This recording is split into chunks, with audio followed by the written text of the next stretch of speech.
Mama! Hello everybody! Yes, it's Tuesday. And like every Tuesday, then since few weeks already, we're gonna stream Winds of Change. Mama! I hope you have a very wonderful day. Mama! Oh, what do we have here? Hello everybody, hello Siberian, hello Zezilan, hello everybody on chat. So we're gonna start the game. Last week we had a lot of romances. Did you remember? A lot of very odd and very warm scene. So we're gonna see this week, and maybe we're gonna go ahead and check the new act. Let's see, I'm gonna launch the game. And yes, I will disable the community gift chefs because it's annoying because you can easily it does block the chat box. Yeah, it's very wild. It's too bad you can specify the size of that thing because yeah, it does block a lot of things. But now Winds of Change. So let's see. Last week. So this is our party right now.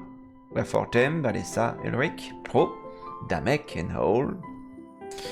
A little bit over 9 hours of play. So far we have purity at 50%. So the goal is to be at 100%.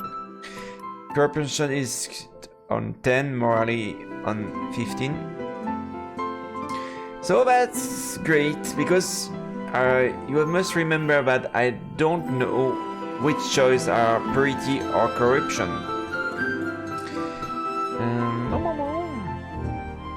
So let's start.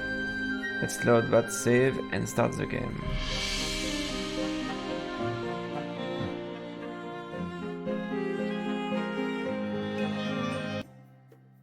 So we are back. Let's see. Tavern, Town Square. So I want to make sure I did explore everything before proceeding to the story. So that's a world map tutorial here. I don't need to check that right now. Tavern. Let's check at the tavern if you complete everything. So yes, exactly. You must move to the next art to art. Check mark. So it will be the check mark here for that scene here. We can have some side scenes here. Side scenes here. Okay, let's go back on the map.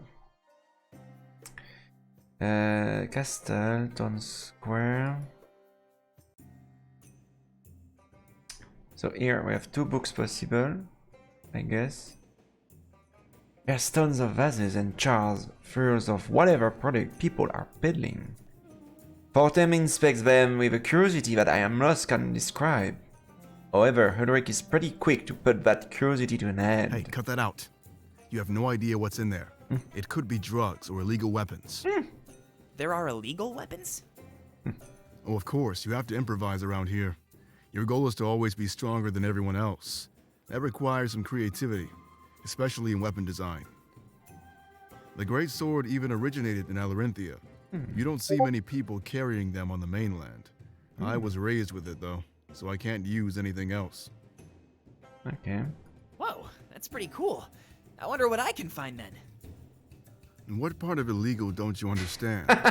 There are laws in place to prevent more inhumane creations, but those laws fail to reach places like the town square markets. You could touch something laced with poison or worse. Just keep your hands off of this stuff and stay close to me. Always assume that everything here is out to get you. Oh. Wow, you make this place sound so luxurious. But alright, I'll do what you say. For now. Yeah, for now, yeah. Wait for them, yeah.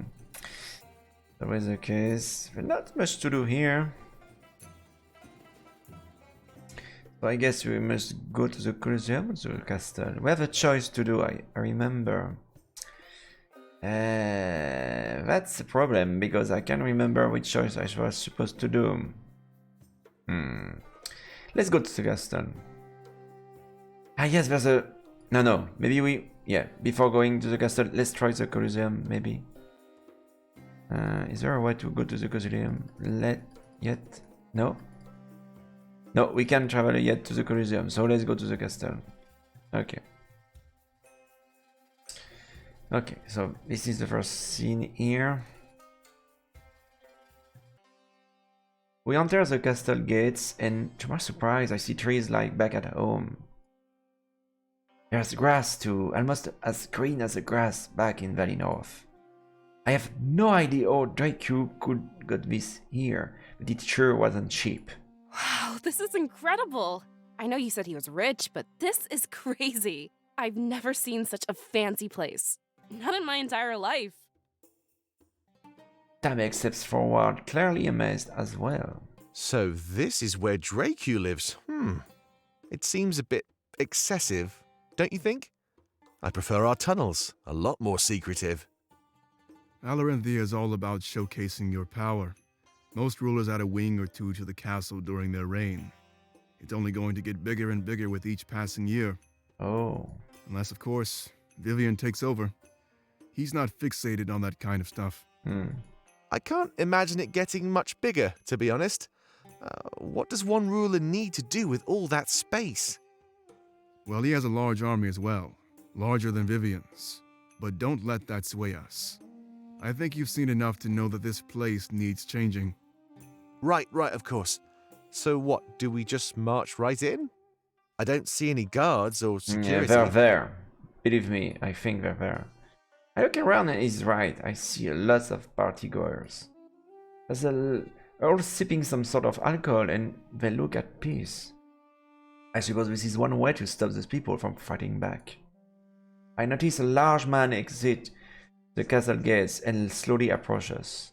He's not carrying any weapons, so I doubt it's some sort of security. He looks intimidating, of course, but that's about it. Is this Westy? I'll take care of this, just like before. We can't risk slipping up in this castle. One misstep, and everyone will be after us. We all step back, trusting Eric's word. He takes a few steps forward, meeting the mysterious man. Something tells me that this is Dracu's guard. I just know it. Westy, I presume. That's an interesting name, you know? It's a nickname for your information. And you must be Ulrich. You sure stand out. Yes. We come in peace, don't worry. As You're a here Western for the ball dragon. and Dracu. Is it possible to request an audience? He's a busy man, you know.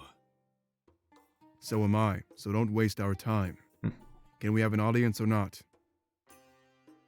Westy sighs and crosses his arm. Fine. I'll let you in to see him. He's been expecting you, you know. We've been keeping watch since the docks. Oh. Just like Vivian's man. Yeah, but we let him get to you first. It's not often an army comes here from the mainland.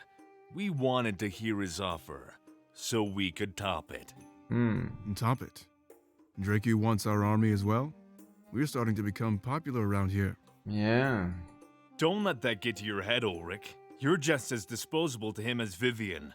You just happen to be both disposable and strong.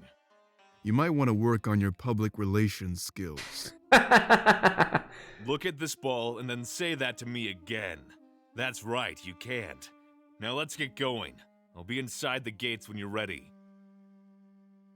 He walks away, leaving Ulrich to turn back to us. So it seems like everybody has a use for us in this place. Vivian was probably right. Dracu will use us to fight him. Well, that makes things easier, doesn't it? This is going to go exactly like we expected. Let's just help Vivian and get this over with. Dracu has a bigger army, but Vivian has a brighter future. And that's what we were fighting for, remember? A better future. It might be a bit harder to win, but we can still do it. Everybody nods, agreeing on this unanimously. It makes sense since they didn't want to fight Ulrich. But ultimately, the final decision will be up to me. This seems to be going pretty well.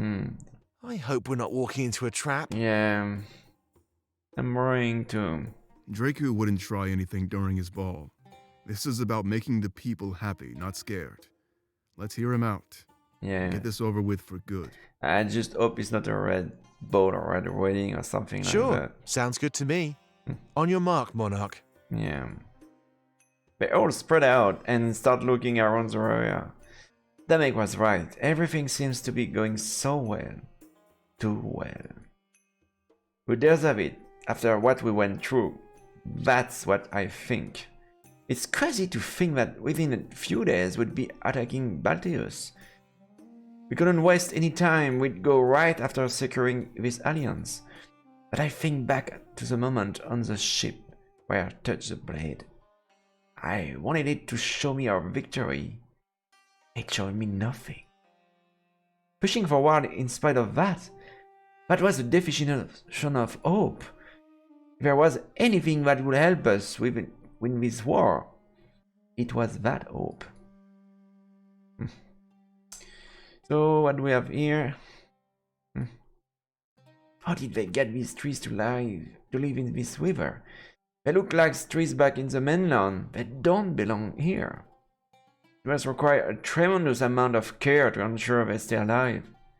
If anything, it serves to make me feel less homesick. A part of the mainland is right here with me and my comrades.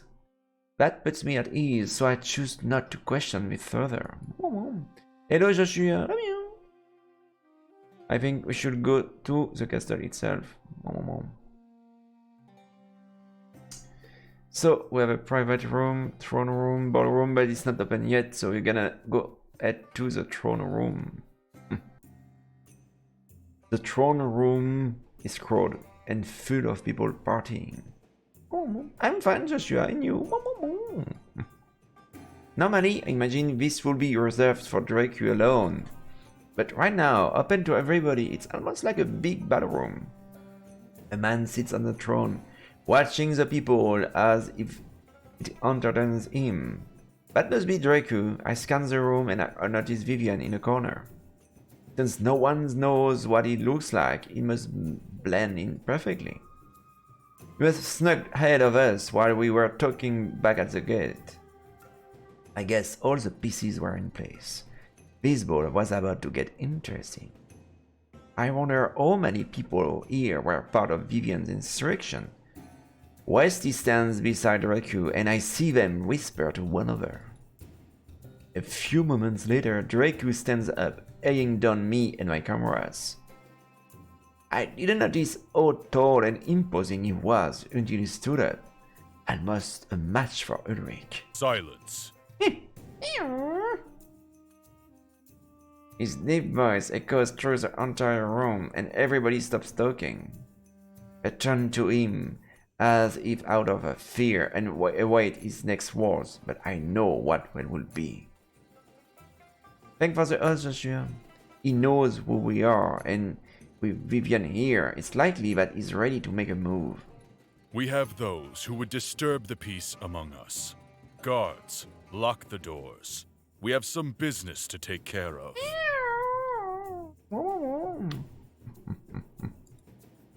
He claps his hand once in a commanding gesture. Soon after, a group of people close the throne room doors.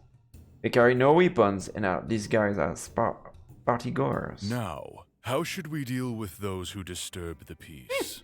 Watching them starve in the cells doesn't do much for me anymore. The crowd starts shooting out a bunch of potential punishment. Draco laughs, clearly enjoying all the horrible ideas thrown this way. I say we hear them out and treat them in kind. So tell us, why did you come here today? I take a step forward in response, but then Draco looks the other way. Fixing his view to the corner of the room, I realize he wasn't talking to me. Vivian. Uh-oh. Everybody looks toward the corner and Vivian scoffs. Moving forward, he stands in the center of the room. Draco. You come here on my day of celebration to challenge me.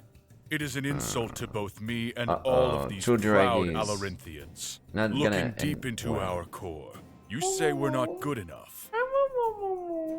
We honor the traditions of the ancients, as we should. Without them, we wouldn't be here today. You want to tear us apart. You want to create a nation that's weak, just like the mainland. No, you've got it all wrong. Lack of strength is not a weakness. The unity of the mainland, their shared ideals, that's true strength. You stand here, alone, victim to your incessant squabbling. Oh. Vivian takes a few steps towards the throne with intense passion. I can tell that this is something he really fight with his life for. We yield to no one while they are docile slaves of the Triumvirate. They crush the mainlanders under their heel, who ask no questions at all. Alarinthia is a free land. We make our own choices, and we hold the power. Pro pushes me aside and steps forward, standing beside Vivian. Eric rushes out to stop him, but he's not quick enough. Then help us gain our freedom! Uh-oh. All eyes are diverted our way, and even Vivian seems surprised. Uh-oh. We've come here seeking an alliance. We're not all mindless slaves, you know? Oh. An alliance? And what can you offer me? You look as if I could crush you with one hand. I'm stronger than you think. We all are. We grew up alone on the streets of Mazeo. If we weren't strong, we'd be long dead by now. You? On the streets of Mazeo? My apologies. That is quite respectable.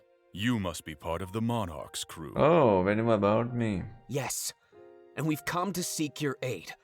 You keep talking about how strong you are, and help us take down those who claim godhood. Everyone watches in awe as this turns into a standoff. And what do I get in return? Rose steps forward, confidence radiating from the way he moves. I will be your champion and offer some of our forces. Together we can crush Vivian's pathetic insurrection. Allow us this chance to prove our strength as worthy allies. Are we not supposed to support Vivian instead of Draco? What? He kneels down, offering his loyalty to Draco. Oh my god. That's not good. What was he doing it? He's playing right into Draco's hand. Westy told us that Draco needed our army. He's only playing dumb. Draco steps down the stairs leading to his throne. He stays far from Vivian and Pro, but they're now level. What an unconventional turn of events. Vivian, you were seeking a challenge, yes? Yes, at the break of dawn. I will allow you your final night of revelry. And who will fight as your champion? No, don't force me to fight Pro. Ulrich. What? He motions back toward Ulrich, who steps forward. Standing beside Vivian, his loyalty and stance is clear. I see. No. That means Pro and Ulrich, no way. Draco eyes Pro up and down. And what do they call you? They call me Pro, Your Excellence. It would be my honor to fight with you in the Coliseum. I offer my life and the life of our forces to your cause. Oh. I step forward ready to object to these events, but Draco speaks first. I accept your offer, Pro. Vivian isn't worth using my own men, but you lack the authority to make this pledge. He looks straight at me, eyeing with a blade on my back. That decision lies with the Monarch. Help me defeat Vivian, and I will offer you my might. Go against me, and I cannot guarantee your survival. This is all happening so fast, but I know that's Draco's plan. He wants us to fight his battle for him. I don't even know if he's trustworthy. But Pro, in his haste, put me in an almost impossible position to manage. If I sided with Vivian and Ulrich, we have to fight Pro and Draco. Draco would have our forces as backup, while Vivian would have his. This was a fight to the death, so major losses seemed inevitable. Oh my god. This battle would likely happen regardless of my support. So not picking up side would only harm our cause in the long run. But choosing Pro over Ulrich or vice versa could hurt our bond. I closed my eyes and clenched my fists together. I needed to stop thinking about this so personally. People would die either way. This is war. It's unavoidable. So the real question is, what kind of future do I want for Alarinthia? Do I want Draco to remain in power and for things to remain unchanged? Or do I want Vivian to overthrow the nation and ally with Alarinthia with the mainland? No, I need to detach myself even further. No Pro, no Ulrich. No Draco, no Vivian. Just Alarinthia. That's all. Monarch, what is your decree? Fight with me and prove yourself worthy of my help? Or fight with Vivian against thousands of years of tradition? Oh my god. But I will choose the future of Alarinthia. I will consult my advisor before doing anything.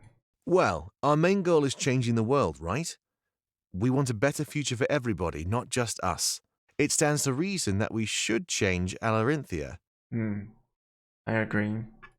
But Vivian can't offer as much power as Draco can, and for that matter, I don't want Pro or Ulrich to die. This is all so complicated, I'm not sure what to do. Hello DJ Rimsa, bonjour. Oh ben oui, ça peut se faire, Okay. Our final attack will be harder if we use Vivian's forces. That is, if Vivian and Ulrich can take down Draco. He's never lost the Coliseum battle, remember? Yeah. If Vivian and Ulrich can take down Draco, he never lost the Coliseum battle, but we need to... I guess it depends on what we want. An easier time during our assault on Balteus, or a changed Alarinthia at our forces' expense. We need to change things. There's no wrong choice here, Monarch. Take your time and do what your heart tells you. Our end goal and our purpose will remain the same.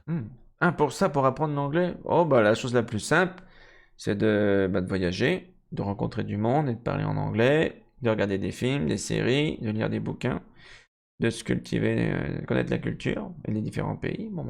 Voilà, comment tu peux apprendre l'anglais? Okay. That's a very hard choice here. But I won't follow Draco.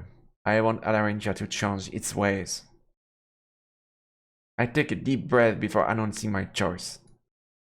It would help Vivian in exchange for the forces it could offer. It would defeat Draco and give this nation a new and bright future. But that mean would be fighting against Pro in the Coliseum. He's so foolishly pledged with his support, I had no idea how to react. I never expect insubordination and borderline betrayal from this. Our lives were on the line. I had to make the right choice. I'd rather live with Draco than sacrifice myself for Vivian. Ulrich has the wrong idea. What he's doing is suicide.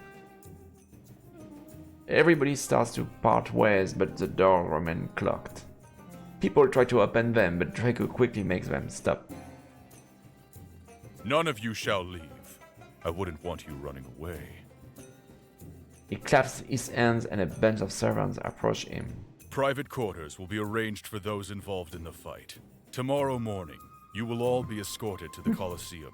For tonight, enjoy the ball. I think you'll find it quite exquisite. After that, everybody goes back to enjoying the festivities.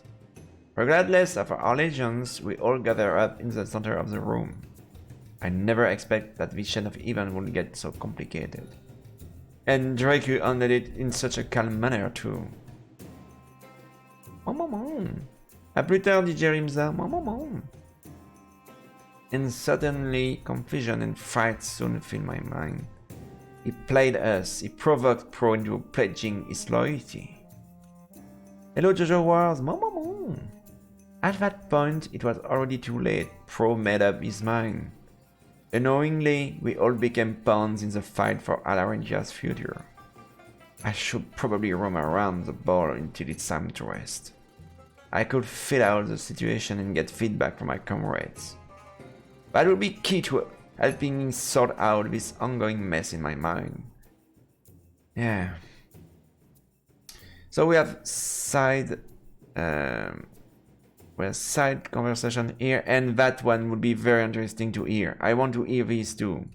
Pro, what do you think you're doing?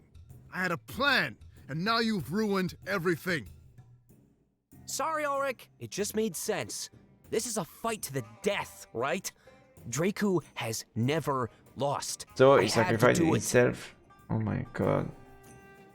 I had everything under control. It's not your job to control everything. You need to get that through your thick skull. It was my job to control that, Pro. You're going to regret this. Regret? I can live with that. It's better than dying for nothing. Draku has killed stronger men than you. I don't think he's going to lose this battle. That's why I want to be on his good side. So you're just going to suck up to him? Get out of my sight, Pro. You're pitiful. Uh-oh. I want to see that talk here because we're Fortem and Draku. I want to hear these two. Hey, Draku? Yes? This is a really nice castle you've got here. Thank you. I was admiring it from the outside. I noticed it's built in a really interesting way. It's pretty bumpy. Lots of places for footholds. Footholds? Footholds?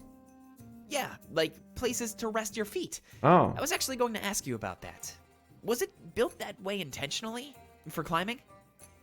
Every ruler adds to this castle in their own way. I've been in power for several decades by now. You're the only one who's ever noticed my addition. Oh, it's that is addition. You made it that way? Does that mean you like to climb too? Yes, it does. That's how I start my day. There's no workout quite like it. Is that flying? Do you use some special equipment? I got some metallic claw-like things in Museo. I have no use for such things. I prefer to go it alone, without safety. It makes you think about every little move. One accident and you fall to your death. You don't need those claws. Just climb smarter.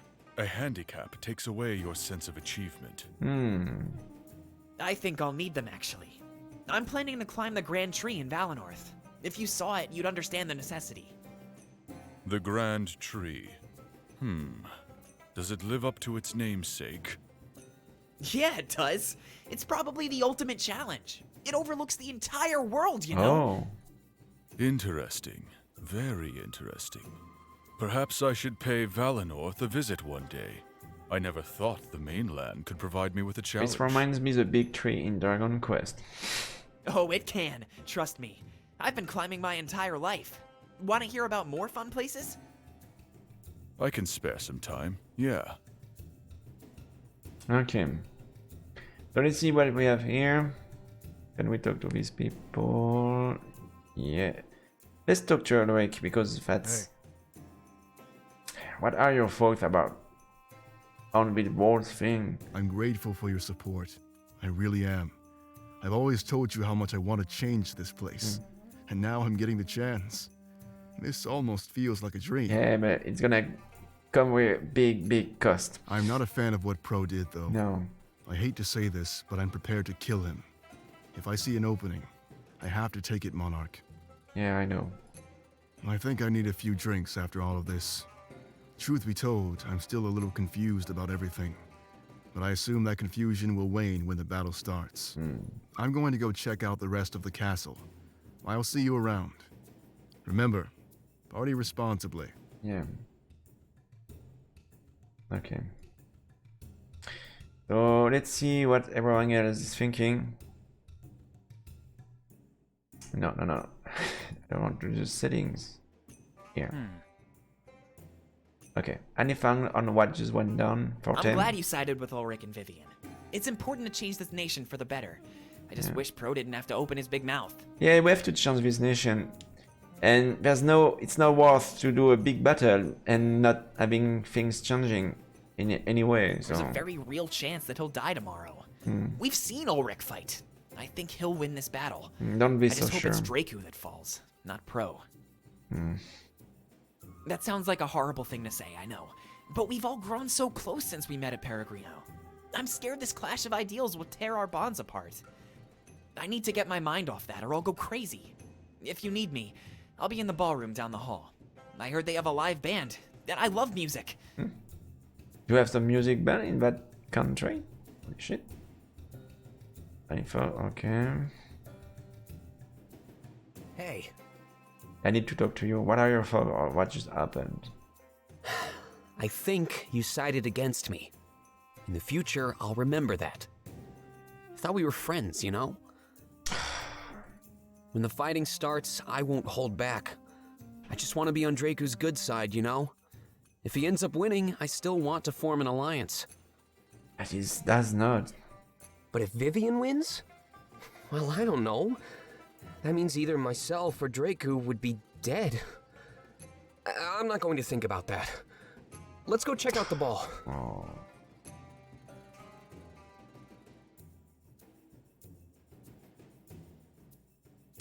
And hold. So what do you think of everything? We believe you made the wrong choice, Monarch. What? Draku has yet to lose any fights in the Coliseum. This fight doesn't appear to be any different. Dang. The strength he could have offered was incredible too, but instead you've decided to choose the weaker man. Ideals aside, choosing weakness makes no sense. Oh, he already said that before. And I didn't choose his way, so that must tell me I did the right choice. Come on.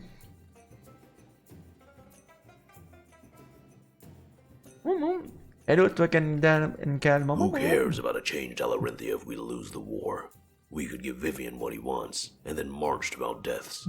Strength is what wins wars, not the desire for change, and not hope. We will be exploring the castle if you need us. The ballroom is our next stop, so we can meet there. In the meantime, enjoy this ball as much as you can. Okay, what do we have? We did everything we could do here. So let's check. The next stop is the ballroom. When I enter the ballroom, I notice my comrades scattered about. They're all enjoying themselves and having the time of their lives. Draku spared no expense. It was funnier than anything I've ever seen. There's a live band playing music that's pleasant to the ear. Couples sway about the dance floor while others feast on a buffet. An open bar attracts many patrons. There's something for everyone here. My comrades notice me and give me smiles as they enjoy the party. As I'm about to step forward, somebody bumps into me from behind. It was clearly on purpose to grab my attention. I quickly turn around. I hope you're prepared to fight, Monarch. You'll be among the soldiers during tomorrow's fight. Regardless of your allegiance, I'm excited to see your abilities. I would be honored to know that you gave it your all. Either way, I thought it would be best to come meet you here. You're a guest in my castle, not a prisoner as it may have seemed. It's just tradition for challenges. They're mostly issued at the castle. It ensures that the people involved in the fight can't back out. We take these battles very seriously, as you could tell. I see that. I know. That much was clear. I hope we haven't issued any offense. Oh my god. I can do... Oh my god. Of course not. Everything is fine. Oh, you can keep me as in here as long as you want. You can cut anywhere you can. We are still prisoners. It is what it is. Let's move on. Yeah. Yeah, but it is what it is. No, you can cut it anywhere you want. We're still prisoners. Yeah. So he walks into the ballroom and is quickly caught by people. Greeting every single one ensures that they're all happy. He's very charismatic. Everyone painted him as a savage man. I notice Damek and Vanessa standing off to the side. They don't seem overly interested in joining the party. I didn't get their input yet, so I maybe should approach them. I take a few steps forward as to not block the entrance of the ballroom. The music gets louder and the reverberation fills the grand room. The sight and sound combine to make an utterly beautiful experience. I try my best to enjoy this before retiring to my private quarters. When I was ready to sleep and then fight, that's where I would go. I couldn't delay it forever, but I could occupy myself for a bit. Oh, Joshua, are you here? Because I think you redeemed some mama thing. You just tell me if you want me to do the mama for you. So we have a lot of things here happening, and the first thing I want to talk is thank for the Azur Vegi. Thank you very much. I want to hear Damek about what happened. So, Pro, are you having a good time? Of course. All according to plan. I know Ulrich is mad, but he'll get over it. We can win this without either of us dying. Oh. Yeah, just take out the leader, right? Ulrich is stubborn, though, so be careful. I think he might actually try to kill you. Yeah, that's a duo. I've been watching him spar for years. I'll be fine. I know exactly how he operates. The best weapon is knowledge, right? You remembered my lessons. How could I forget? It'll help me win this battle. I know it. Make sure to cheer me on, all right? I think I'd like to remain silent, actually.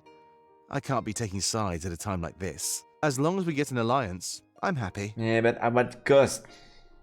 Oh, come on. Not even gonna clap for me. I'll remember that when you give another speech. I think my days of giving speeches are over, Pro. That honor belongs to the monarch now. But I'm sure they'd say the same as me. Man, I hate how neutral everybody is acting. Sometimes it's all right to take a side. Oh. Well, it's not that I'm not taking a side. It's more like, I shouldn't gossip to you. You're a combatant. It'd affect your morale. What an interesting way to tell me that you side with Ulrich. Sometimes not saying something tells me all I need to hear. Now you're just putting words in my mouth. The only person I tell is the monarch. Oh, you like to make people cry, Sorvegi. That's great. Interesting. What? You're not the first person to unconditionally trust the monarch. Perhaps I could use that to my advantage in the future. Hey. If you have I think this is where I get back to the party. This whole scheming business isn't really for me, but I doubt the monarch would abuse their role for you. You're probably right, Damek. They'd have to do it without knowing. Just imagine the swindling I could do. Oh my god. It's gonna be hard. We can have a side story here.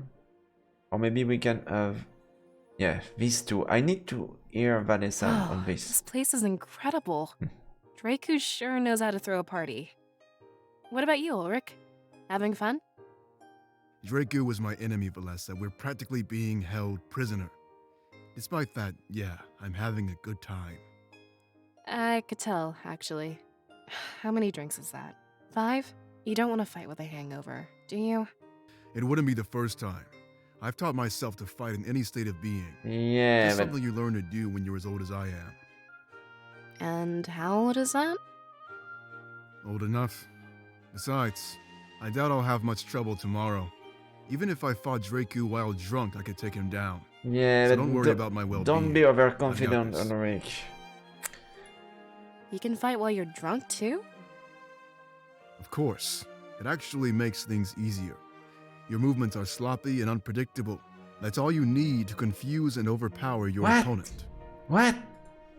No way. Wow, I never thought of it that way. That's a pretty unique fighting style. You'll be sober tomorrow, though, right? Depends on how tonight goes.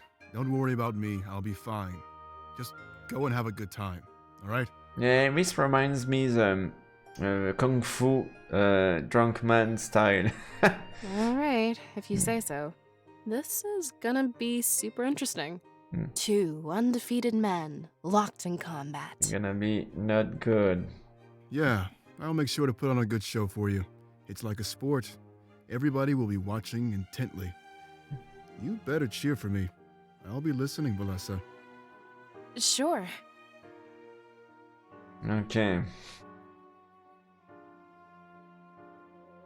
Alors, et ces deux-là, encore une Do we know fois. how to throw parties or what? Who do you mean by we? Our people, like the pure ones. We're different civilizations, remember? Did the old monarchy party like this? Oh. This line of questioning is pointless. Why do you wish to know such trivial information? It's what friends do, Howell. Haven't you ever heard of hanging out? You just talk to each other about everything. Well, the old monarchy did party. And to be honest, there isn't much difference. Do you see this as a sort of competition? Not exactly. Well, maybe? It's always cool to know you have the most fun. Do you not compare yourself to other people? That would be a waste of time. There is no benefit in being like other people. We simply wish to be ourselves. Unique. Oh. See? This is what friends do. They just talk. Keep going, Howell. Tell me what's on your mind. You don't need a specific topic or anything. We would ask, why you consider us a friend? Does the world benefit from this conversation? Is there a purpose to this sort of interaction? Oh. Perhaps we should talk about the matter at hand. There is much to discuss about Vivian and Draco. Yes, exactly. Nope, we can't talk about that. That's work stuff. Oh, We're here to for unwind. them. Another concept we do not understand. Every moment we waste, the enemy gets stronger. Yeah. This time I agree with all. It's not a waste, though. If our bond grows stronger, then so do we. It's important to get along with your comrades, Howell. Very well. We will try. This party is an interesting experience. Are you having a good time, Fortame? There we go. Now you're doing it right. Just a few more steps and you'll be ready to dance. Oh, no way, no. We would rather die. Oh my god. Yeah, pretty sure. Oh, damage R2 R4. Yes. I walk over to Damek as he's standing alone in the corner of the ballroom. He looks a bit awkward, like he knows he doesn't fit in. But I don't blame him.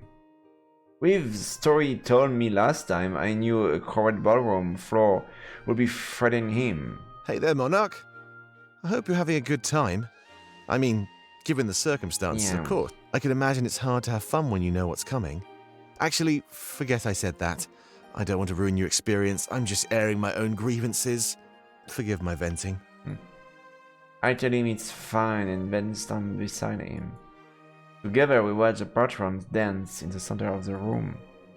They look like they're having the time of their lives, while we just stand here. You know, I've been thinking. I faced death back in Museo and I'll face it tomorrow. After that, I'll just go on to face it again when we attack Balteus. I could die tomorrow, or the next day, or the day after. So I keep asking myself, what should I do before I die? A lot comes to mind, but a few are very important to me. Oh, just tell me. I want to go back to where it happened, Monarch. Back to the place where I spent the last moment. Oh, thank for the Never been resub. back Nash to the Circle that just pendant. subscribed. I Oh. was scared. Oh. Just Oh, thinking about that place made it seem like it was happening all over again.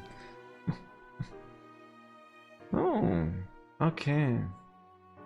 You want to back to yes, to that place. Just thinking about that place made it seem like it was happening all over again. I can't even imagine what would happen if I went back there for real, you know? It's easy to avoid since the town square is quite large, but I'm done avoiding things. I could have died back in those tunnels, Monarch. Something like that really puts things into perspective. If I die, I want to make sure I've lived life to the fullest. So that means there's a few things I'd like to do. Most importantly, I'd like to go back to where I lost my mother. I don't want that place to hold power over me. I want the power. You already know about some of my other fears too. Yeah, I know that. But it'd be ill-mannered of me to request your help for those. Oh. So, about Museo, I'd just like a good friend to be by my side. Okay. He blushed and shuffles in place. It was clear that he meant his fear of physical contact. Yeah, because basically, Damek's mother died next to him, and he was holding her hand while she was dying. And yeah, so that's why he's scared of physical contact now. I could help him with his Museo trip, but I stopped to think about the rest. Can you say something, Monarch? I don't know if I can handle such an awkward silence. Okay, of course, I'll help you once we get back to Museo, or don't worry, Damek, I can help you put all your fears to rest. Or I enjoy every moment we spend together, even the salon one.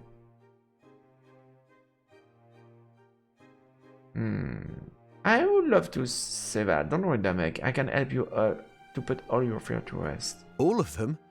Then that means... You know what? I'll let you take the lead on that one. We're a long way from Museo after all. I can be patient. He smiles, almost like a weight was lifted from his shoulder. It would be important for him to enter the final battle with a clear mind. When we got back to the mainland, there was no reason not to help him. Well, that's pretty much all I had to say.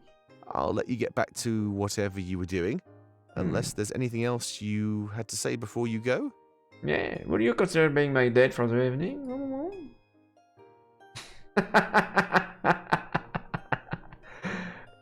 You deserve a really good night, yeah. He smiles, they walk around the ballroom together. We stop at the buffet table and inspect our potential options. Alorinthian pastries? Are these any good? If you're seizing the day, then I guess I should too. He grabs one of them and starts to eat it. After a few bites, he starts to cough and his eyes open wide. He wipes away crumbs that fall on his attire and blushes, embarrassed. Of course they're infused with alcohol. Somehow. Everything in this nation has some sort of a twist to it. You can never just get what you want in Alarinthia. Yeah, alcohol everywhere. Well, unless of course I'm talking about you. A fine place to have our first date, despite the circumstances. When you forget about the Coliseum nonsense, this isn't too bad. Yeah. If things go well, then maybe we can come back next year. People do that stuff, right? I mean, celebrate anniversaries. When you take the throne, you can travel wherever you want. Yeah, we're gonna see that. And I'd be honored if you let me stand by your side. You know, I was always too scared to flirt or bond with anybody. But I guess a changed perspective is one benefit of a near-death experience. If you could even call it near, I'm pretty sure I did die. And if you want to know what scared me the most, nothing happened. When I was younger, they said I'd see my mother again in the afterlife. That's kind of what kept me going. That thought made me happy. In fact, I even smiled in my final moments. I'd finally see her again. The world is a cruel place, though. Yeah. And of course, nothing happened. Until I opened my eyes again and saw you and Howl. That changed something inside of me. My priorities shifted. The thought of seeing my mother again had completely disappeared. If I chased the future, I'd never enjoy the present. That's part of why I agreed to join you on this date, actually. Oh. I just wish I was able to realize this sooner, before the attack. The monarchy saved me by using their powers to heal me. I'll never waste the second chance they gave me, never. I'll embrace it and savor every moment until the end. We continued chatting and spending time with one another. The events in the Rebel HQ definitely made him a changed man, and it was a good chance too. He's seizing the day, as it were. When we return to Museo, I take him back to that fateful spot. But with me by his side, I think he'd be able to overcome his past. And when that happened, we build a new, happy future together. That makes loyalty scene has been unlocked. Loyalty scenes will be unlocked at the end of Act 4. They can be initiated from the war table in the Rebel HQ. Okay. Maybe you can see a side story here. Parallel Chronicle Aline 2, yes. We need to see what's going on there. While the bodies swayed on the dance floor, Aline and Shane did a dance of their own. Weapons clashing, despair. It was time for Aline to put his new apprentice to the test. So far, it seems like their skill was equally matched, a deadlock of the best variety. You put up more of a fight than Sophie ever did. Where did you learn techniques like that, Shane? It almost feels like you're the teacher in this scenario. You pick up a lot of stuff on the streets of Museo. Back when I was younger, it was either fight or die. A lot of the rebels are just like me, so get used to it. Let me guess, you all banded together after the occupation. That means if I learn your weakness, I learn theirs. A weak strategy. All sharing the same fighting style? Well, now I know why you wanted to spar so soon, and here I thought you might be warming up to me. Don't flatter yourself, Shane. Then stop giving me reasons to. Their weapons clash again. Aline's sword with Shane's daggers. He had no problem being Aline's match with such small weapons. His agility and quick thinking was more than enough to counter raw strength. I guess Sophie wasn't much of a fighter. He used to be, but I could tell he always held back. There was doubt in his mind, and it clouded his judgment. I trusted it would go away, but you know what happened next. Yeah, and he's paying for his mistakes. But you can trust me, Halen. I won't let you down. Remember what I did when we were in Museo. You killed your former leader, your best friend. I don't need anything else from you, Shane. That proves your loyalty almost tenfold. Good. Shane sheathed his daggers, done with the sparring. So what do you think Sophie will do next? I mean, he's no longer welcome in Balteus, right? I saw him wandering the halls before he left. It's funny. He might actually try to seek out the blade. He was saying something about Alarinthia over and over. What makes him think it'll be in Alarinthia? Well, the rebellion will try its hardest to survive. After what we did, it makes sense that they'd flee the mainland. They can't come here, so the only other option is Alarinthia. Makes sense when you put it that way. Maybe he can regain his honor after all. But I have to ask, why aren't we going?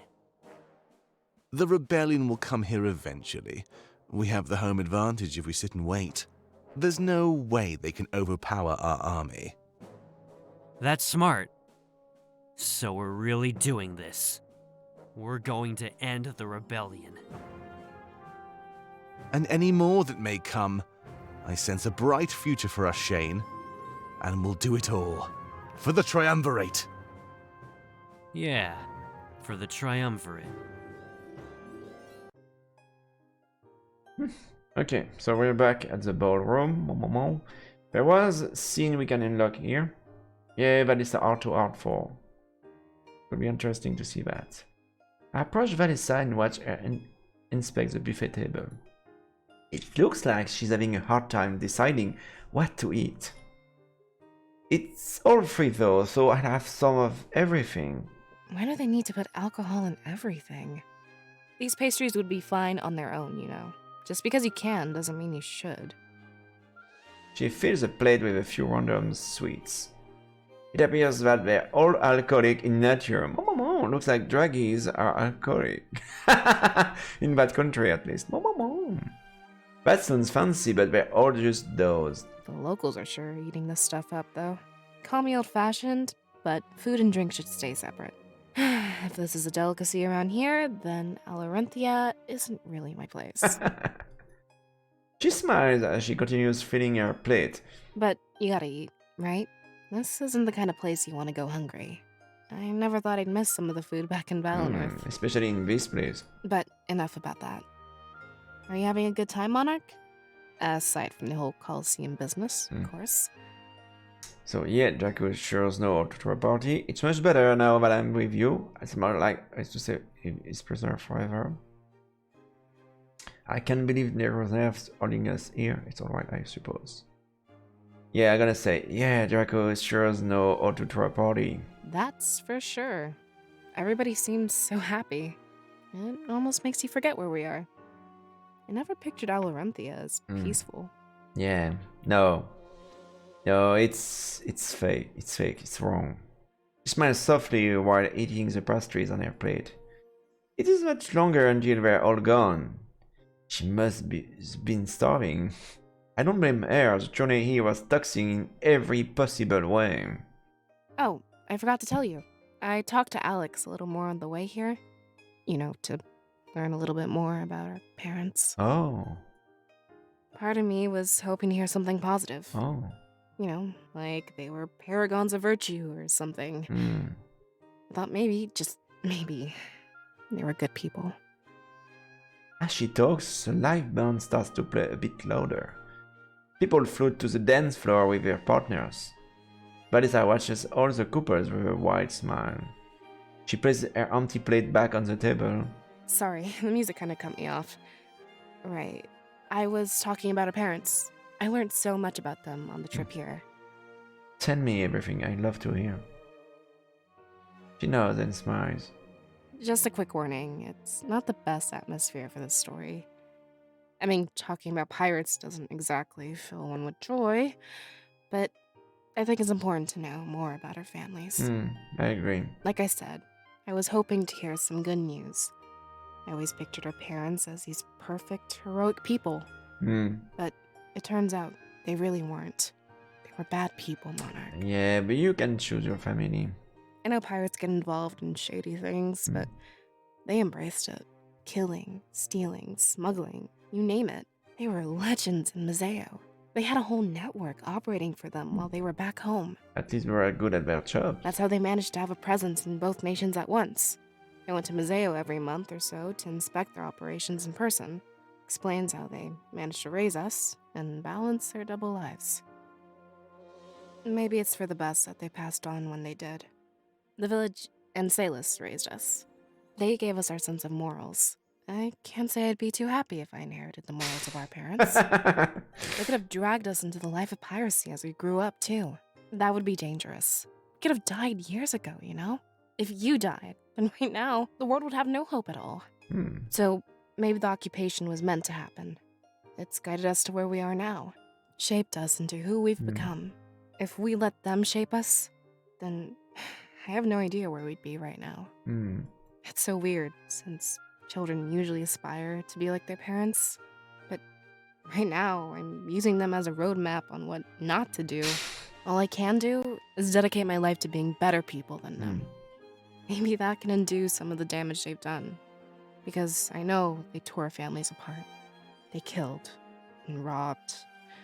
Some would say that, in the end, being murdered was their justice. But I don't think death is a good form of justice. They should have gotten a chance to make up for their crimes. With them gone, I feel like it's our job to do what they couldn't. So, that's something else I'm going to fight for. I'll make up for the damage our parents inflicted. I'll give the world peace, so no one has to feel pain. We'll make a world that doesn't need people like our parents.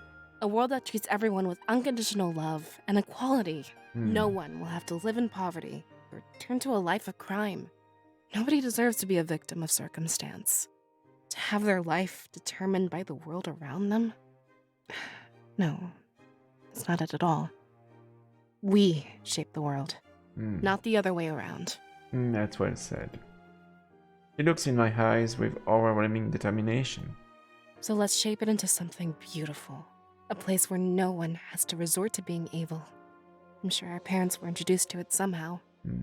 It's not like they woke up one day just wanting to be pirates. Maybe it was their parents before them, or some close friends. I guess it doesn't matter, does it? We'll make the cycle end with us. And we'll start a new cycle. One of peace, happiness, and prosperity. One where our children can live full, happy lives. The music slowly comes to an end and everybody leaves the dance floor.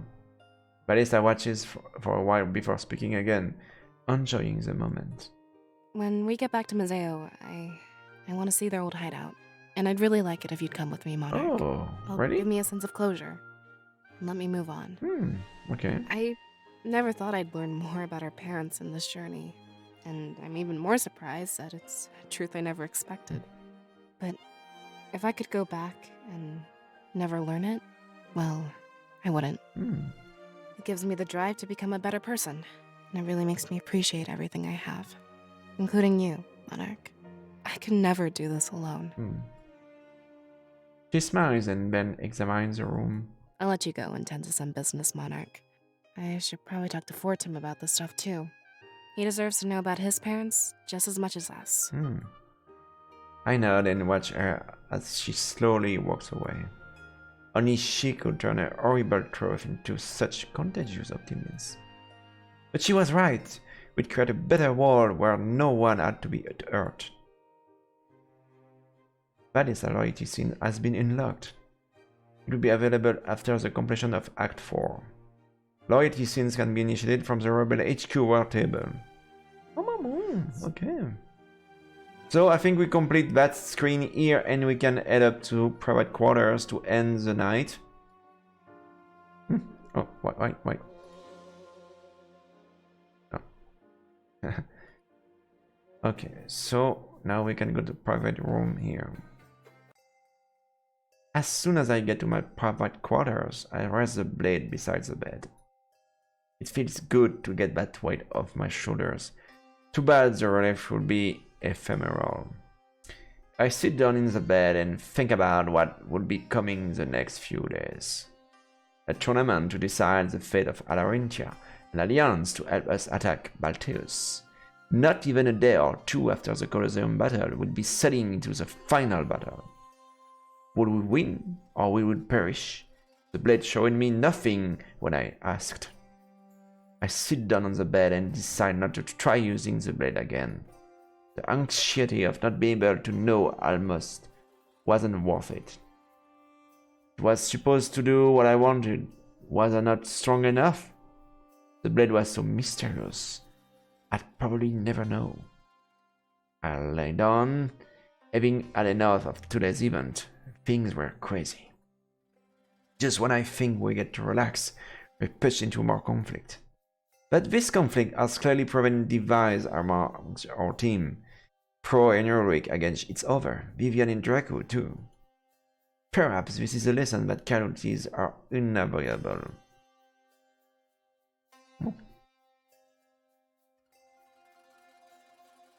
I close my eyes and hold on to a firm resolve in my heart. No, none of my comrades will die tomorrow. Let's survive. We're all survivors, and that's what we continue to do forever.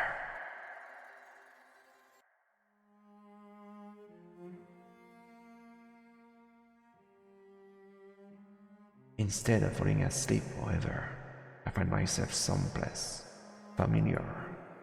It's the same locale I found myself in after falling asleep in Peregrino. This wasn't just some random dream. I had to be here for a purpose. All I knew is that this was a triumvirate chambers. There was no doubt in my mind, but why I was here? Not only once but twice. There needed to be a reason. The blade weighs heavy on my back, and I slowly pull it out. I can sense that it's pulsating with energy, reacting to something. I notice the idol at the back of the chambers. That's what it was. But why was the blade reacting to something like that? It doesn't look like any spirit idol I've ever seen. What is it? I feel a strong pull, almost like I have no choice but to approach it.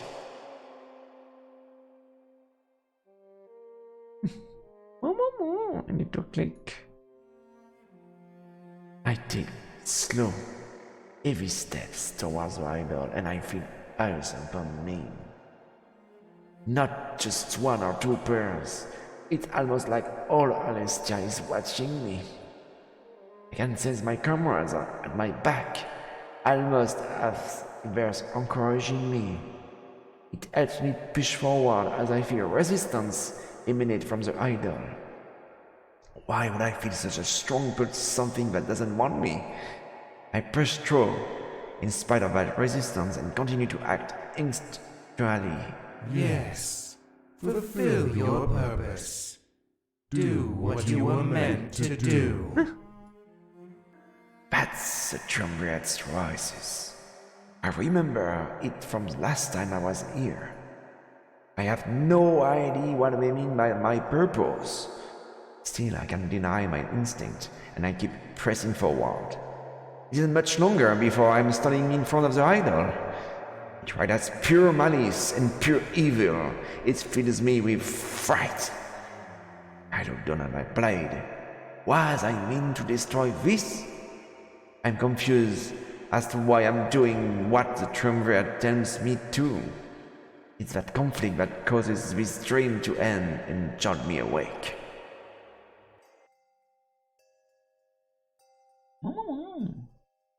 Hello, Cookie Rainbow, Lila. I rose up in fright, gripping my chest and pounding heavily. I look over at the blade resting on my bedside. What happened? It feels as if no time passed at all, but it's already the next morning. Just what I need. No rest before a massive battle. The fates were playing cruel tricks on me during this journey. But I had to keep going. I could not give in. It will be over soon. I stand up and strap the blade to my back. As if on a cue, I heard a knock at the door before it's opened.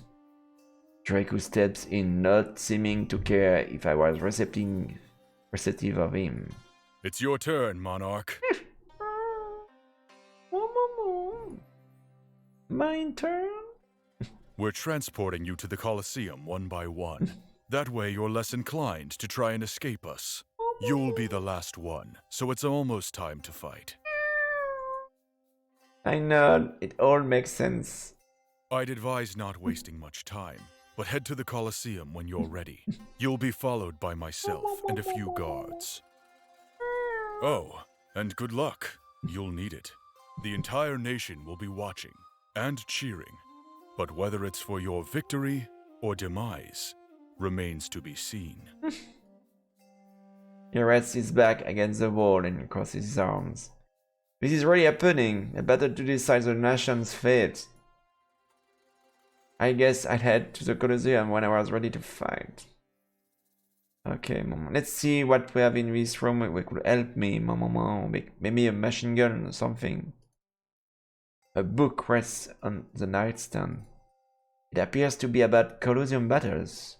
Not regular ones, though, the leadership ones.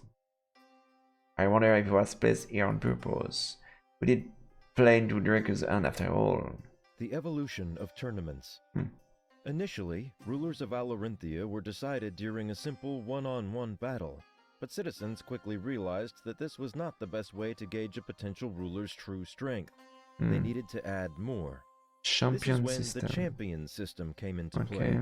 Each fighter would elect a champion to fight by their side. This would not only test their offensive powers, but show how they handled defensive maneuvers as well. They'd have to fight their enemy and their enemy's champion while also protecting themselves and their champion. This made battles much more fun. Later on, the reserve forces came into play. Each leader would bring a force of about 20 or 30 men into battle with them. This was to make sure they knew how to lead an army efficiently as well. What started out as simple fights to the death have evolved into a full-on sport. Leaders must display their ability to fight, to defend, and to command an army. This ensures that Alarinthia is always in the best possible hands. Only the most competent warriors can win. Oh my god.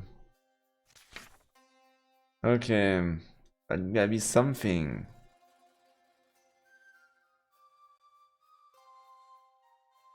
Please look comfortable, but unfortunately I have no time to waste. I need to get to the Coliseum as soon as possible for the tournament. Maybe I'm gonna go to bed.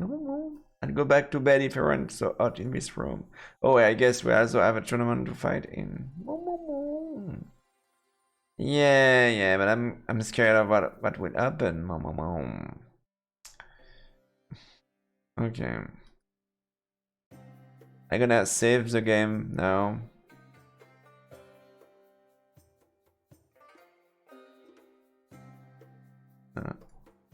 So I save the game. I want to make sure I don't want to do something stupid here. So you see, corruption is 20 and morality is 20, but I guess it should be higher if I side of on the other side of Draco's side of ballroom, private room, exit. I can. Ah yes, I need to travel back to the city and go to the Coliseum, I guess. Okay, so we start way outside. I make my way to the Coliseum alongside Draco and some of his soldiers. It's a massive, towering structure, almost putting the castle to shame. It makes sense that it'd be bigger. Alarintia was all about fighting. Well, here we are. If you head on inside, you'll find your allies. After that, you'll all be escorted to a private room. You'll have a few moments to prepare once you're in there, but I'd say within the next hour or two, the battle will be over. They don't last very long if both sides have prepared enough. What the game is about, oh my god, it's very hard to say. It's about a country, a world, with powers and nations and war and spirit idols and something like that and powers. So it's very hard. You should watch the previous episode on YouTube and on my Twitch channel because that's a very complicated story.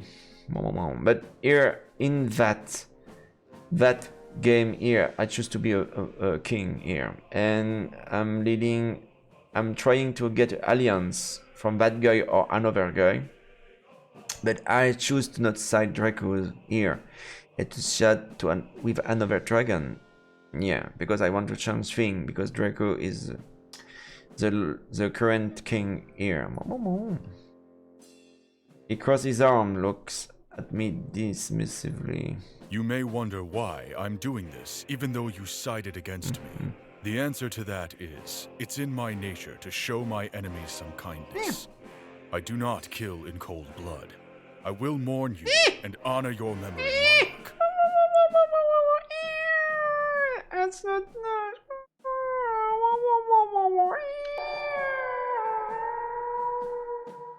It is a noble thing to die for your beliefs. Perhaps your memory will inspire future generations. Generations that can go on to be killed, just like you. Is the one who keep me dead in the eye? I do not expect to lose to Vivian. I've killed far stronger men than him. Some would call you foolish for your choice. With smiles it is out as soft love. But I am not one of those people. As I said, I treat my enemies with kindness. You may have realized it, but that's why I held the ball. But the ball is over, so I must find another way to be kind. And that is showing you a swift, painless end in the Coliseum.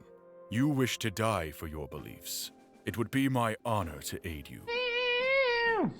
After seeing these harsh words, it enters the Coliseum.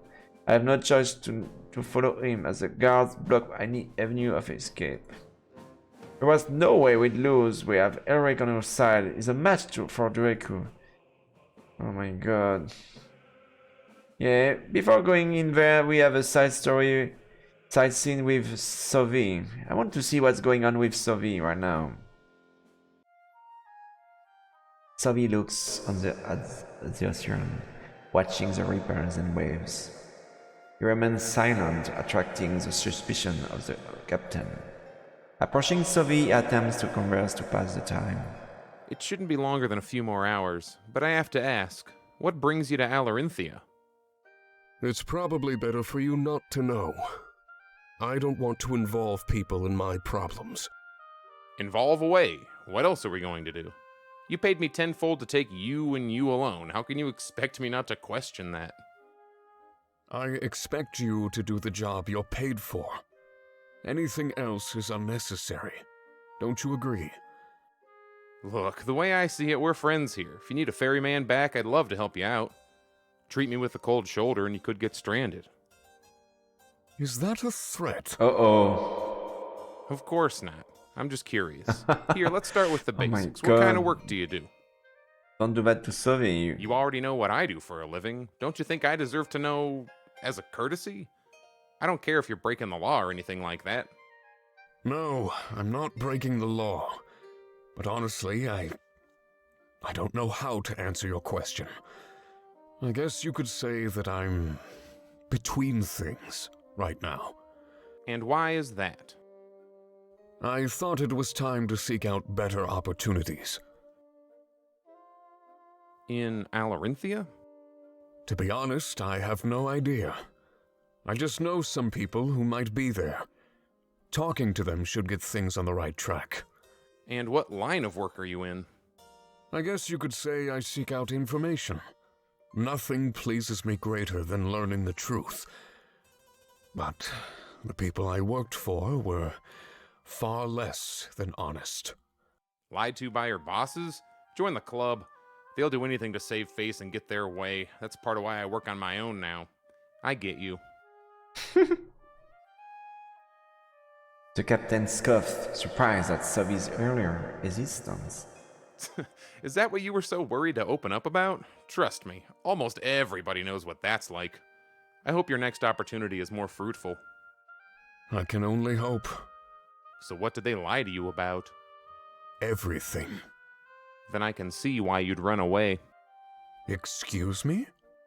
I just mean, it's totally understandable.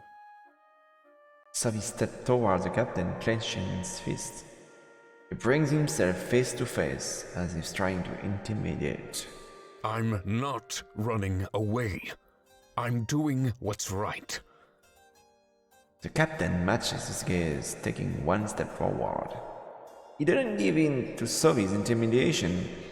He was an even match. Sometimes running away is the right thing to do. They stare at each other until Sovi backs away. Something was different. Nobody would stand his ground. But he no longer served the triumvirate. He had nothing to prove. I'm sorry. You're right. I didn't mean to start something on your boat. Once we get to Alarinthia, you'll never see me again. There's no need to go that far. Don't misunderstand me, I've got your back. You're not the only man who's run away, you know. Why else do you think I live at sea? Sometimes I don't set foot on land for weeks at a time. I prefer to be out here, where I live on my own terms. I'm free. Free, Yeah, there's no better way to live. Imagine not being shackled by higher-ups. You're fully capable of making your own decisions. Sovi sighs and looks down at the ground. It was his own decision that got him into this mess to begin with. But even though the triumvirate wasn't pleased, he stood by his action. That would be wonderful. I've been a subordinate for my entire life. I think it's finally time that I carved my own path. So we're back at the Coliseum.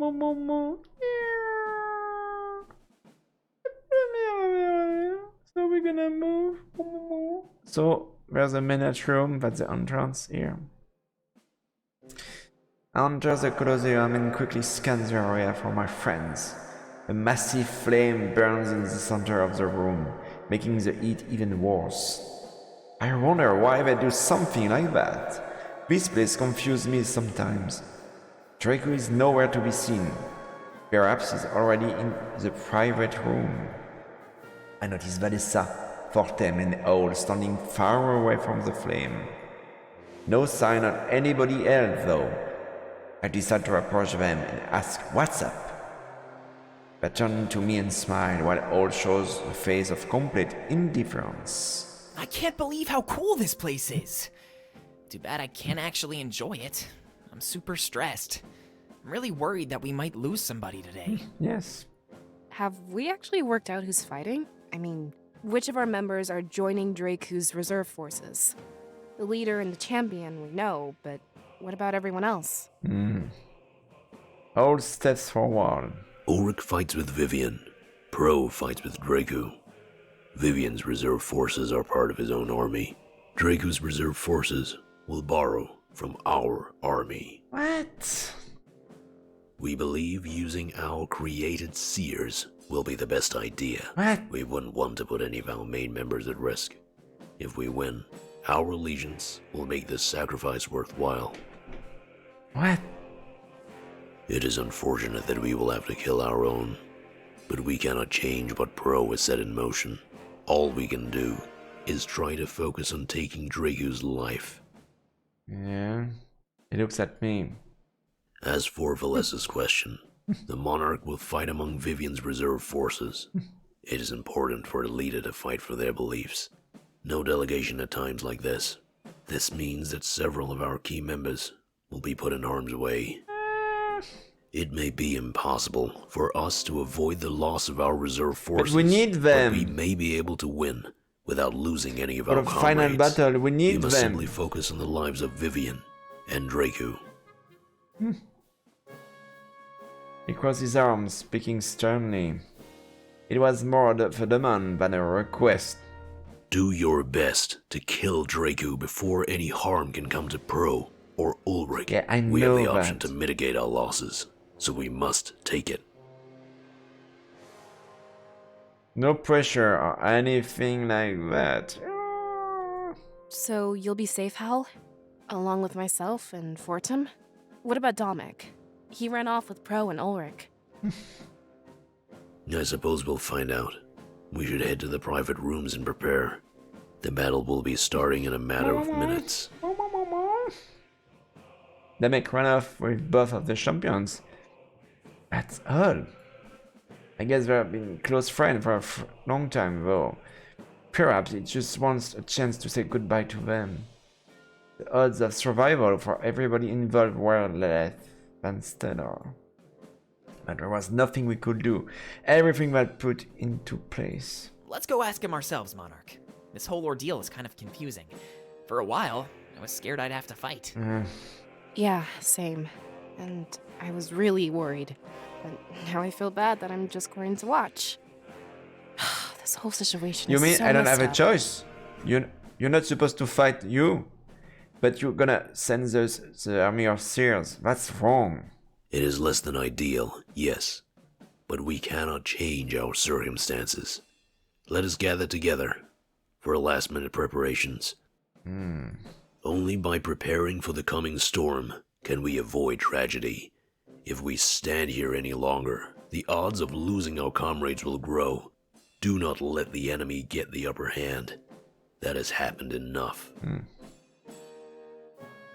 He points to a nearby staircase. That must lead to the private room. Yeah, everything was happening so fast I could use a few moments to plan. One last team huddle before the fight would help. We need to minimize our losses. We need to make it through this without losing Pro or Ulrich. If such a thing is even possible, then we'll find out how to do it. And if it's not, well, honestly, I don't know what I would do. Okay. So we're gonna have a heart-to-heart. Yeah, we are gonna have heart-to-heart with... Yeah, to all. Oh my god. All stands in the middle of the Coliseum lobby. Staring deep into the flames, it looks like he's lost in thought. He's whispering to himself, but I'm unable to discern his words. I take slow, cautious steps toward him, curious as what he was doing. But like always, he reacts before I can initiate the conversation. We knew you'd be there, Monarch. I take a few steps back and cross my arms. It turns to face me and look into my eyes. A few steps backward, as always. But away from what? Do you fear us? No, you mustn't. You still choose to talk with us. Join us, and we shall look into the flames together. Oh. Like our vision. Oh. It is always changing. Oh. Never the same. So what's the point? We've thought about this a lot since we talked on the boat. He turns back to face the flames, and I stand by his side. Together, we look into the flames, with the heat assailing us. It feels almost unbearable at first, but I soon get used to it. I know what you're feeling, Monarch. We felt the same when our vision first went astray, but now we find ourselves asking, is it actually astray? Seeing both the future and the past. Is it really bad? For example, we see Draku win the battle, but also Vivian. That makes no sense. We see Pro fall, and Ulrich fall. We even see a future where you fall. Instead of seeing only ahead, we see in every direction. It is almost like a natural evolution to the power we hold. It's a curse. If we can learn to control this, it would be a tremendous boon. Yeah, you're sure you can control this? The same goes for the visions of the past. Different outcomes, different information, secrets revealed. What if we could search these alternate paths for information? Let us look at the attack on the Rebel HQ in Mazio. Perhaps a past exists where Damak found out about it. Not useful now, but I think you see what we're suggesting. Oh. It makes sense. He's seeing alternate versions of the past. Perhaps versions exist where information comes to light early, and if he could learn to control this power, it could help us tremendously. For example, what if a past exists where we didn't bother with Alarentia? He could search through memories of our attack on Balteus and glean information. Perhaps we've even made it far enough to learn the Triumvirate true identity. But unless he could control this power, it would be useless to speculate. It hurts my head just to think about, but I've seen alternate futures firsthand. I have to consider the possibility of alternate past as well. It stands to reason.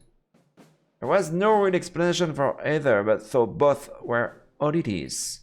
The old monarchy had the power of visions, but where did they come from? All turns to face me, the flames illuminating his differently colored eyes. We wish to try to master this ability before the final battle. Yeah, if we can gain any useful information, it would aid our attack on Balteus, especially if it can help us uncover any traitors with ranks. What? The more we think about it, the more it makes sense. Traitor. Rebel HQ, you were as lambs to the slaughter. The Triumvirate must have been tipped off somehow. Rest assured that if there is a traitor, we will find them. After that, their fate and punishment is yours to decide. It is unlikely that Shane is the only turncoat among you. The thought fills me with fright. Bro even walks along the path of disloyalty, siding with Draku. And making things more complicated, we will keep a closer eye on him. He is most suspicious. I must admit, Pro's action did confuse me. In fact, everybody in Alarentia confused me. They treat this Coliseum business like afternoon tea. Like all of this death is just a daily occurrence for them. At least it kept them introvert. The Triumvirate would like that. Those focused on fighting themselves would be less inclined to rebel. There is more to this story than we know. We hope that in the end, an alliance is formed. We would prefer to leave this nation as soon as possible. Yeah, me too. An endless cycle of death, creating strength. Each leader falls to someone stronger than themselves. Through death and sacrifice, Alarenthia gains power. We would prefer to gain power through other means. When you rule this world, Monarch, please consider this. Do not walk down a path similar to the Triumvirate. And for this time, I already agree with all. That's strange. The occupation was a prime example of their nature. They kill others to gain strength. to ensure they rule. It would pain us to see you become like that. It truly would. No. No way. He stares at the sword on my back. Because you may follow after them without even knowing it. For now, that is all we have to say. There are no other concerns. Next time we talk, perhaps more will have come to light. At least, we hope. The character you see here is revived body with all the spirits from the spirit realm. So all the people were banned from our current world by the triumvirate. So it's not only one person in that body, it's several people in there. I step away, taking his hint. I can see how mastering his new visions would be helpful. But if any traitors are revealed, that would be devastating. These were the very alternate past, he said so himself. What if someone is a traitor only in some far-off past? We could end up punishing somebody innocent and loyal. His words were cryptic as always, especially about cycles. I know I wield the triumvirate blade, but I'm not like them. The cycle of death and tyranny would end by my hand alone. I look back over my shoulder and he's still staring into the flame. Every time I talk to him, he tells me something new about his powers. As we approach our final battle, however, it'd be more rushed than ever. If there were any secrets to be learned, I trust that he could do it. But as always, a few major questions find themselves at the top of my list. Who was the triumvirate? Why did they require purity? Are there any traitors? It seemed that all would be the key to solving all of these mysteries and more. The power that he saw as a curse was now turning into a bountiful source of hope.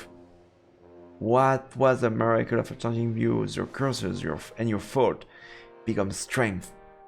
And if there's anything that would carry us to victory, it would be finding that inner strength. Okay, so I guess we have no choice to get there. So we're gonna go to the private room. The private room is small and cozy. One lone window provides a view of the arena. We're all able to fit inside without too much discomfort. Demek seems to be mediating an argument between Ulrich and Pro. They look in my direction as I enter, but quickly get back to business. Given the circumstances, it made sense that Ulrich and Pro were at odds. Stop being so stubborn, Ulrich! We can do this without killing each other. Just focus on the leader. That's all you need to do. I don't think you heard me the first time. There's nothing I won't do to secure victory. Uh-oh. It takes every step toward Pro, backing him up against the wall. That means if I have to kill you, I will. And there's no way you're going to convince me otherwise. The future of my nation is at stake. Your life means nothing to me. He steps away, having made his point. Demek interferes, getting in the way of Ulrich. Look, we can figure something out. There's no need for either of you to die. I'll be fighting down there too, so... No, Ulrich quickly cuts it off. Stop controlling everything, Demek. This isn't even your army anymore. Yeah, this is my army. You need to start acting that way. But... No, this army belongs to the monarch. He's the one that will be fighting down there. Yeah. Besides, planning like that is against the rules. It's a fight to the death, no matter what. Conspiring to prevent that displays a lack of honor. I may want to overthrow this tradition, but I won't mock it. He tilts his head toward Draco, who stands in the corner of the room.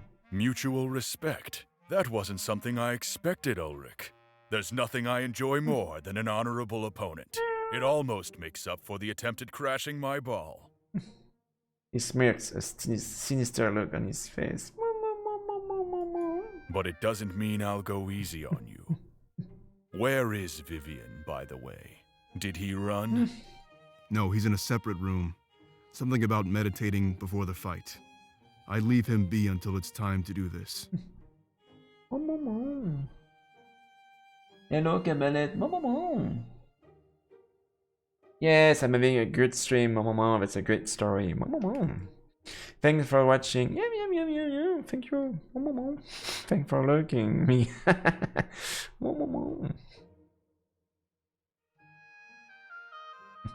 Right, let's go back to the story.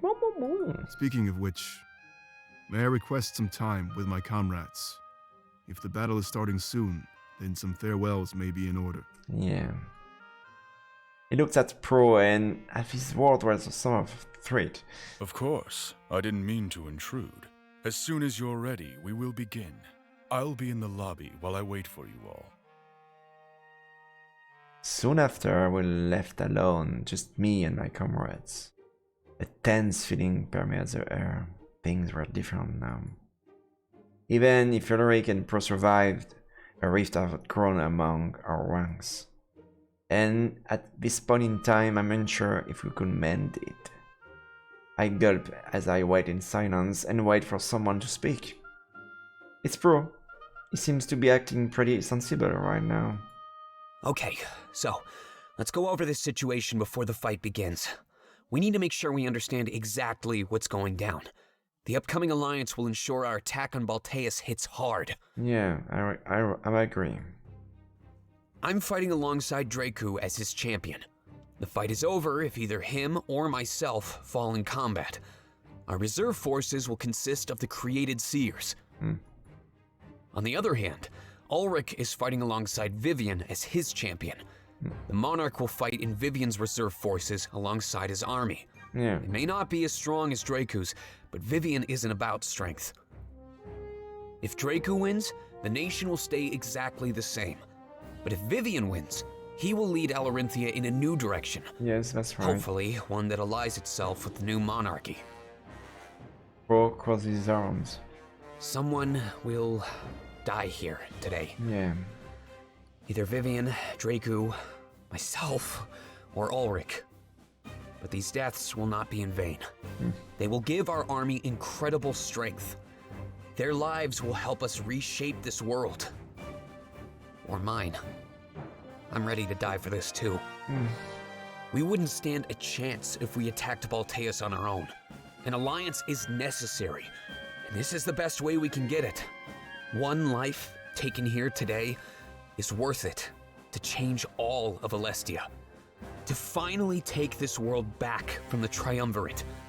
You must simply hope that the Monarch made the right choice. If there even is a right choice in this type of situation. For example, our allegiance with Vivian isn't guaranteed. If Draku wins, he won't offer us his men. We sided against him. It's a good possibility, given his reputation in the Coliseum. Yeah. Pro is already taking charge here. It's impressive. That about sums it up. Me, Ulrich, and the Monarch need to go to the arena. Everyone else will be given seats to watch us fight. If this is the last time I see you all, then goodbye. It was an honor serving you and fighting for freedom. I can only hope that you gain that freedom in the end. He stops talking and stands in the corner of the room, saying nothing. Valessa and Fortem are nodding as they understand the situation. I can tell they were confused before, so his explanation definitely helped. I don't have much to say. I just wanted to get rid of Draku. I'm not very good at farewells either, so I won't waste your time. Good luck in the future, all of you. I hope to see you again. He gives us all a slight bow before retreating into another corner.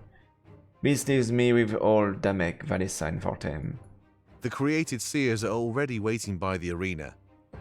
I'll take everyone to our seats so we can watch you fight. I guess it's on you now, Monarch. Head to the arena. Do you really need to rush into it like this? Can't you take some time to prepare and train? That would be impossible. Alarinthia takes these battles very seriously. Delaying it would insult the honor of all participants. Screw honor then! I'm not ready to say goodbye just yet. There's still so much we need to do. I shake my head. There's no point trying to delay this. Whatever happened, happened. I would not be the tipping point. Then don't say goodbye. Simply hope that he survives this battle. Cheer him on from the sidelines. Support him. I guess that's all we can really do. Things will work out for the best. I know it. We're due for some good luck by now. Should we go take our seats? Yeah, we probably should. Monarch? Good luck. He smiles at me before leaving the room. I guess not treating this as a goodbye helped them. It made them feel like they'd be seeing us all again. I wish I could guarantee that. I really do. Valissa, Fortem and all soon follow suit. I am left here with Ulrich and Pro. They're silent. There's no point in bickering at the gates of death. Perhaps they'll simply accept what's coming. This battle would start when I went to the rear. The battle that decided the fate of a nation, and by extension the fate of an entire world. This is the first time I felt the weight on my role. I'm the monarch. I'm shaping a world, but I will go on to rule. That is, if I survive the battle in the Coliseum and in Baldeus. It was time to take charge. I'll go to the arena and end this. Whether I lived or died, I'd make my mark upon this world. So I guess there's a last scene with Pro here.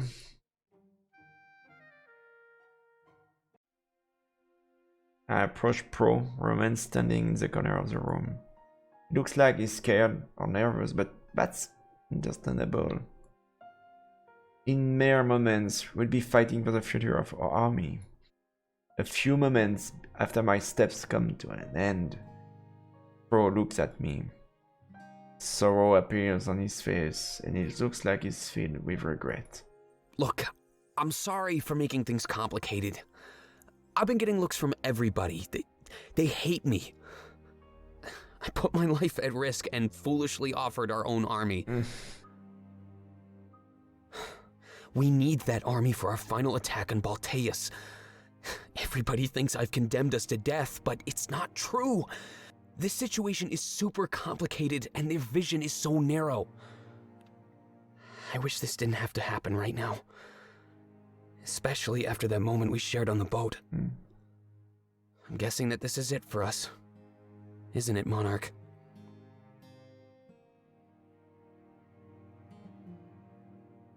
Of course not. I forgive you, Pro.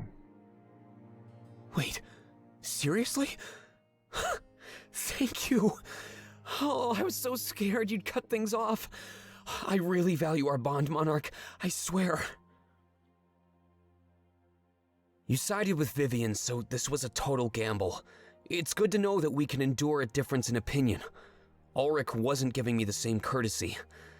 I think he'd even kill me. But I guess I can understand why he'd do that. This isn't just about an alliance to him. This is his home. He wants to change it for the better, like we all do with Alestia. I know this whole situation is really confusing. To be honest, I don't even know every little detail. But as long as we all trust each other, it'll work out.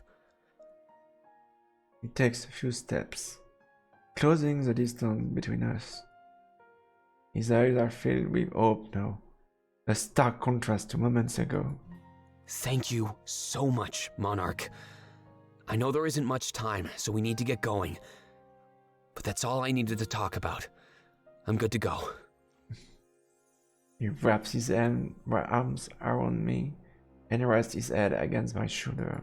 We'll make it through this. I know it.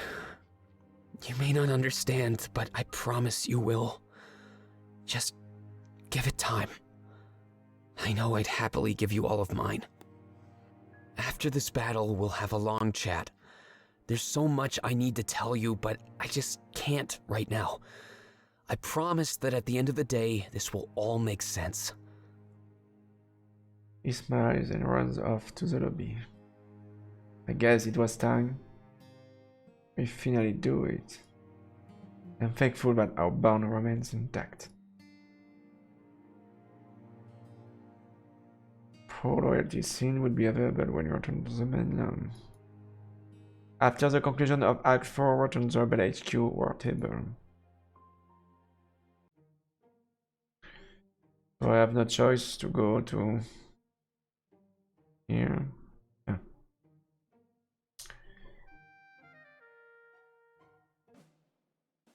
So the next step is the arena.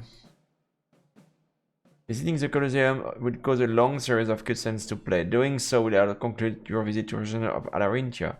Knowing this, would you like to continue to Act 4 finale? Yes, please. We have to end this. Oh my god.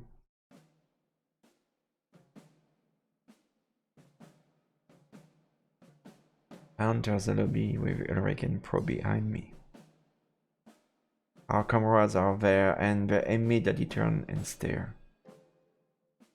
An odd aura fills the air, but this definitely is an odd situation.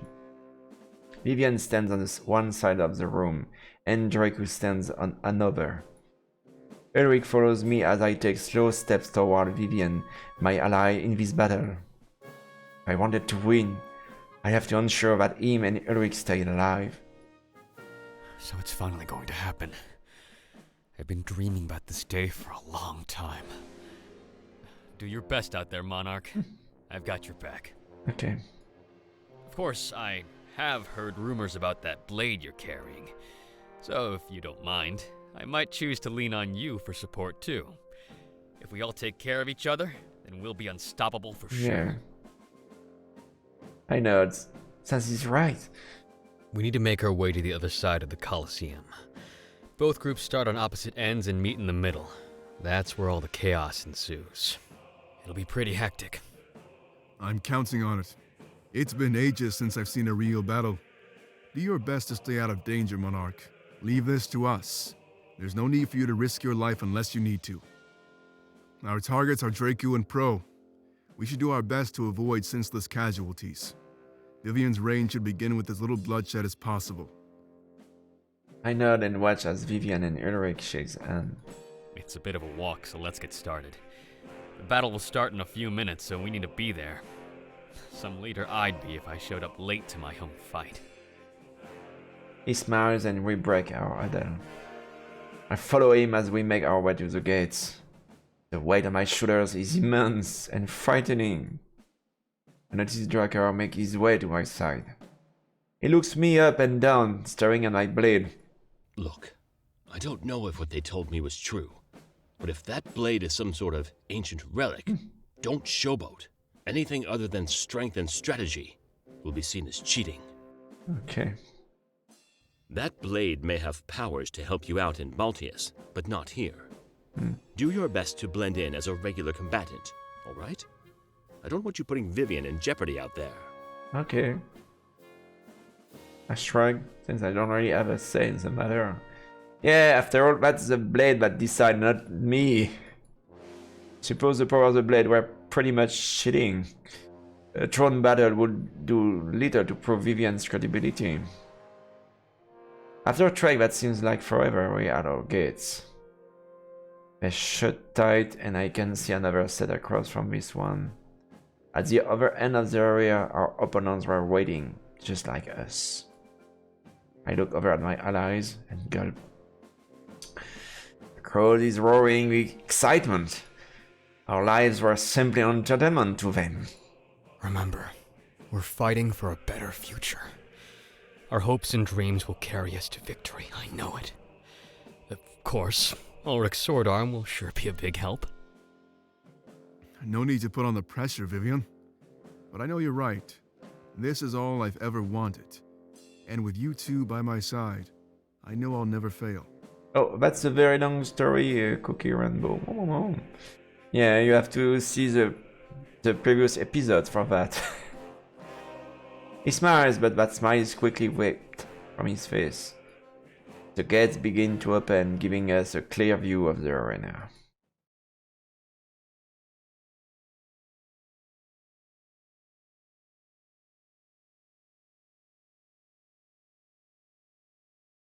We take a few steps outside of the gates and look around. The crowd goes wild, and that's when all hell breaks loose. The reserve forces rush to the center to create a line of defense. Stay back, Monarch. Let me and Vivian lead the charge. Yeah, just make sure to stay out of danger. We can't have our future ruler falling in battle. Now! I step back as an instruct and let them lead the charge. After a few minutes, everybody meets in the center. All I hear is a clashing metal and agonizing screams. It's an absolute massacre, just like... I gasp and take a few steps back, anxiety coursing through me. It feels like I'm right back in the Rebel HQ. Everybody's dying. I clutch my chest and start to panic in the arena. My breath short. What's going on? This has never happened before. I can't escape this. It feels like it's happening all over again. I shake my head, but nothing helps. I need it to stop. Hey, Monarch. Are you okay? I'm unable to respond as enemy soldiers close in on me. Draco's reserve forces, our own men, are coming to attack me. Or were they? I had no idea they actually followed through. And thanks to a sudden interruption, I never find out. Monarch! Eric rushed to my side and pushed me on the ground. I hit the floor with a loud thud, and I'm knocked back into coherence. However, this did little else but redirect attention to him. With almost a dozen men charging toward him, he stands his ground. Unsheathing his sword, he sizes up the oncoming attackers. One single swing later, they're all knocked to the ground. It seems he's shown them mercy as they scream on the ground, injured. I'm not sure what he was calculating, but that was impressive. It's almost like he knew exactly when to swing for maximum effect. It hurts me to see him harm our own, but there was no other choice. Forgive me, Monarch. It was either them or you. I had to make a decision. Give me your hand. We need to keep things moving. Okay. I nod and grab his hand. It helps me back on my feet. I have no idea what just happened. What was a vision or something else? No, there was no time to think about that. We had a battle to focus on. It was a battle that we were winning. We pushed the opposing forces back toward their side. After a few minutes of battle, we were almost backed into a corner. We had them right where we wanted them, or did we? No! Just when we think we had the upper hand, Draco plays his trump card. His forces spread out and quickly run around our flank, surrounding us. We ran quick enough to react. We were all too close together. Stay close, Monarch! This must be what Draco was counting on. If we can break free, then victory is surely ours. It takes slow, synchronized steps toward us. We all look for a weakness, but can't find any. In a few minutes, it closed in on us. The strategy, it seems desperate. That means he doesn't have anything else up his sleeve. Get us out of this, Monarch. Use that blade if you have to. Oh, I need to use the blade. They raise their blades and ready themselves to attack. They're still far away, but it's enough to intimidate us. I reach for my own weapon in response and unsheath it. I take a slow step forward, matching their synchronization. They stare at me, confused, and some of them even scoff at me. It was my chance to shine. I had to save us all from this trap. Gripping the blade tightly, I try to figure out how to activate it. As is sensing my instincts, the gear on the base starts to spin fervently. I raise it up in the air and demand that the blade assist us in battle. Immediately after that, a flash of white light overtakes the arena. Just like every other time the blade has been used, at its call.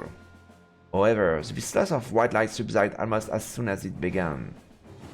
It seems to leave everybody in the arena blinded. They stagger back, waving their hands over their eyes, unable to see. In their confusion, they step back, revealing a gap in their formation. And that gap is exactly where Draco now stands. With my comrades also blinded, it might just be up to me. I grip the blade and watch Draco panic in Sight's robot state. The crowd grows silent, almost in awe of what's going on. All eyes are on me, they know I use my blade to do this. I gulp, unsure if I should attack or wait for Sight to turn back on. I don't want them to think I'm a coward who needs to disarm their foes. With so many people watching, I need to consider what image I give off. I will be in the highest seat of power after this war. I need to think. Okay, so I have a choice here.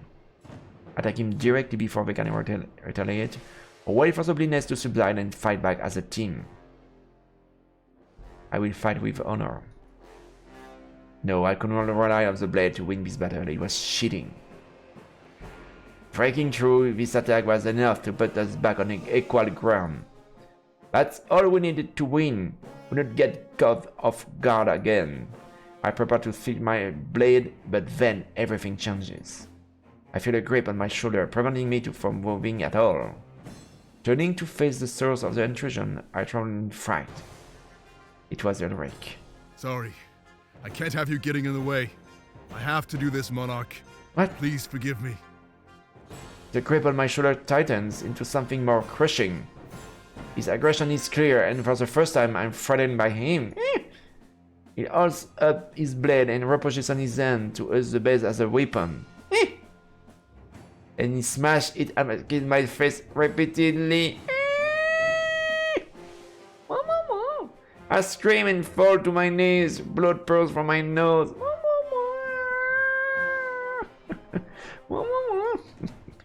My vision gets easy, and soon I fall to the ground completely. Looking at the gap in the enemy forces, I see Pro step through. He holds the dagger out at Ulrich, who holds out his blade in turn. The light still blinds most of the other fighters, making this in one-on-one battle. I reach out and try to stop them, but it's no use. They immediately charge at one another. Pain radiates through my entire body. I'm almost unable to focus. Their weapons clash again and again, and I finally see Pro fight. He dodges with grace, almost like watching the moves of a dancer. Give it up, Pro. This is what I was meant to do. Changing Alarinthia means everything to me. I can't let you win, Ulrich! We need Draco's strength to take down the Triumvirate. You can always come back and change things after the war. Never! I continue to fight, ignoring each other, please. But we have to do something quick. The other soldiers are shaking things off. I keep trying to crawl toward them. Their battle was with Vivian and Draco, not each other. Are you really willing to die for this? Think about what Draco can help us accomplish! If the choice is between fighting alongside Draco and death, then yeah, I'm willing to die for this, Pro. But I have to ask, are you willing to kill me in the name of my enemy? Yes, of course! He looks nervous, but like already calling out a bluff. He takes slow, intimidating steps toward Pro. In response, Pro starts to panic and step back. If you're willing to kill me, then do it! Show me that our friendship means nothing to you! But we're family! It looks like Pro is about to cry. No, that's just an excuse you made up. Why are you saying this? Because I don't believe you're willing to kill me. But I stand here, ready to kill you at a moment's notice. That need for friends and family to be loved, that's your weakness. All I've ever wanted was to change this nation for the better. You, Tomek, the Monarch, you're worth less than pawns to me. So I'll give you one chance to kill me. Take my life, or lose yours. No. Ulrich, stop! In response, Ulrich readies his blade and steps closer to Pro. There's nothing I can do anymore. I'm practically choking on my own blood. Any weak cries I aim it would be easily overtaken by the chatter of our audience. The chatter that soon turns into roaring applause. Pro lunges forward to attack Ulrich, but he quickly counters. Gripping Pro's arm, he quickly saves the dagger for himself. So that's the way it is, huh? You're a fool, Pro. Always were. Throwing his own great sword on the ground, he stares in Pro's eyes. Pro trembles in fear, realizing he played right into Ulrich's hand. He would dodge Pro's erratic attack rather than launching his own. Ulrich! Let me go! As he holds Pro firmly in place, he closes his eyes. Sorry it had to come to this, but know that your death will create a better nation. And hopefully, that will lead us all to a better world. He plunged the dagger into Pro's gut multiple times. The look on their faces reminds me of Shane and Damek. But something tells me that Pro will not be as lucky. I can hear a cry and whimper as he falls onto the ground. Looks like you were finally good for something. That's the last thing I can remember. Succumbing to grief and agony, I slowly passed out. The crowd goes wild as the soldiers finally overcome their blindness. We're greeted to the sight of a victor, but I only see a man who lost. An empty victory, and one we will be surely never fully recover from. Crying out our loss, my vision fades as I lie in a puddle of my own blood.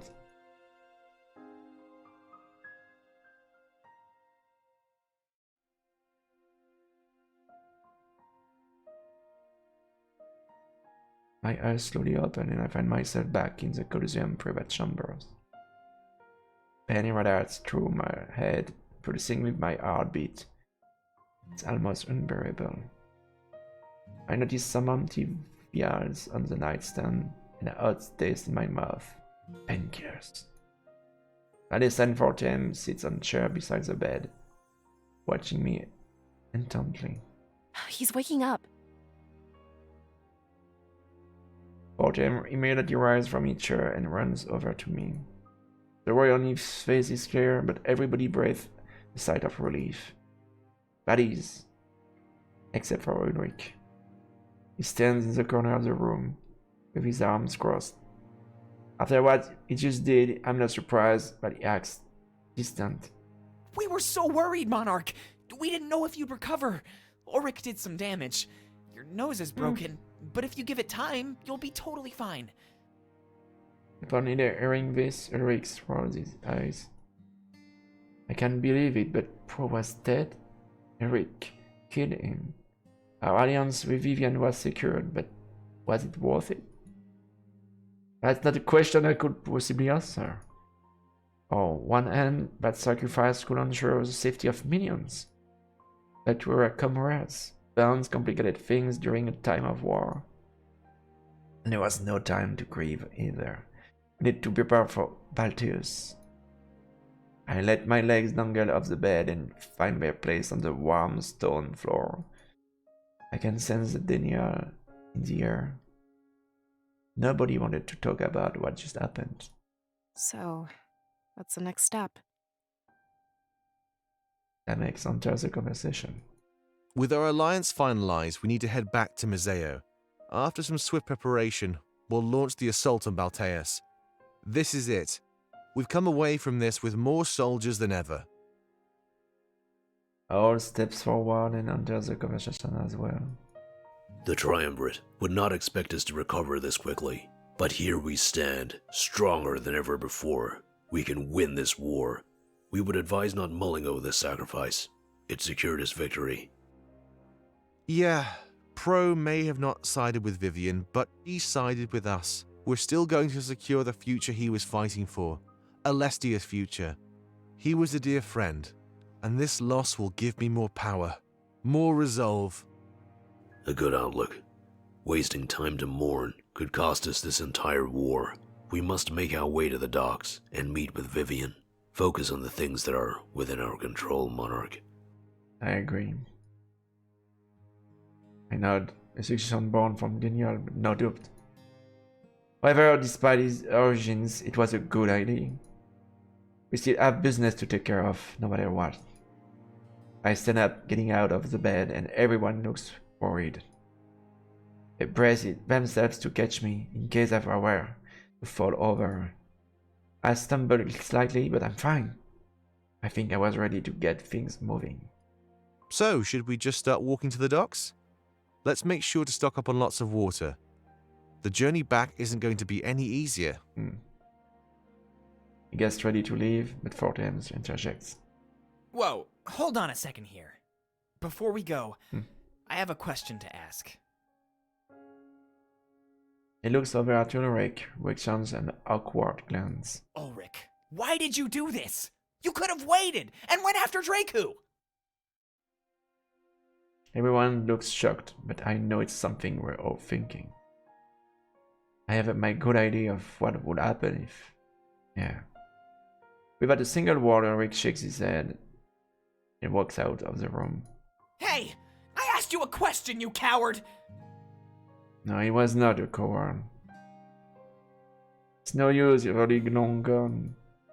Likely to the docks, as I know he will not abandon us. As bad as the action were, it still seems to serve our cause. Fortem. I know we have an alliance or whatever, but who cares? We lost one of our friends. Why is nobody even sad? Of course we are. We'll have plenty of time to grieve after this war is over. We've lost plenty, and I'm sure we'll be losing even more, but if we give up and mope around, we'll lose everything. We're not forgetting about him, Fortem. We just have more important things to focus on. Let's get to the docks. We can talk more on the trip home. That's part of the problem, Valessa. I don't even know what home is anymore. It was Valenorth and then Mazeo, but everything around us is getting destroyed. And I thought home was being with our friends. But now they're dying, Valessa. It's war, Fortem. Nobody knows how to respond to Fortem's words. An awkward silence fills the room, but he gets the idea. Fine. Forget I even said anything. But we were betrayed, plain and simple, by one of our own. It may have gotten us an alliance, but it's still a betrayal. And in my books, people like that deserve to be punished. So you can push this aside or whatever, but I won't.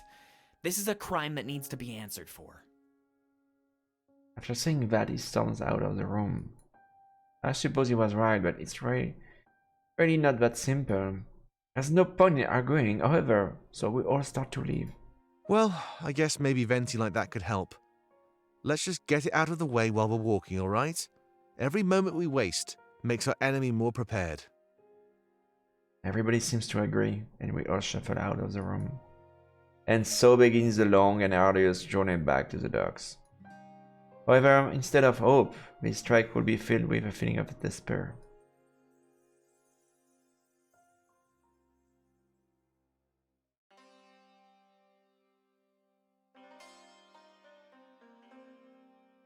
Our entire party remains in silence until we arrive at the oasis. Having gone through all of water, we need to fill up immediately. We're all sweating, clearly exerted by our journey through the desert. Well, it's time for a brief break. Let's get some water and then head back to the docks. If I remember correctly, this means we're halfway there. We all nod and start filling up our canteens with water. But while I do, I pay attention to what's going on around me. Eric makes sure he's standing beside Fortem while he fills up on the water. Fortem notices this and seems visibly hungry. It's totally understandable, though. What do you want? I just wanted to apologize, Fortem. You'll understand soon.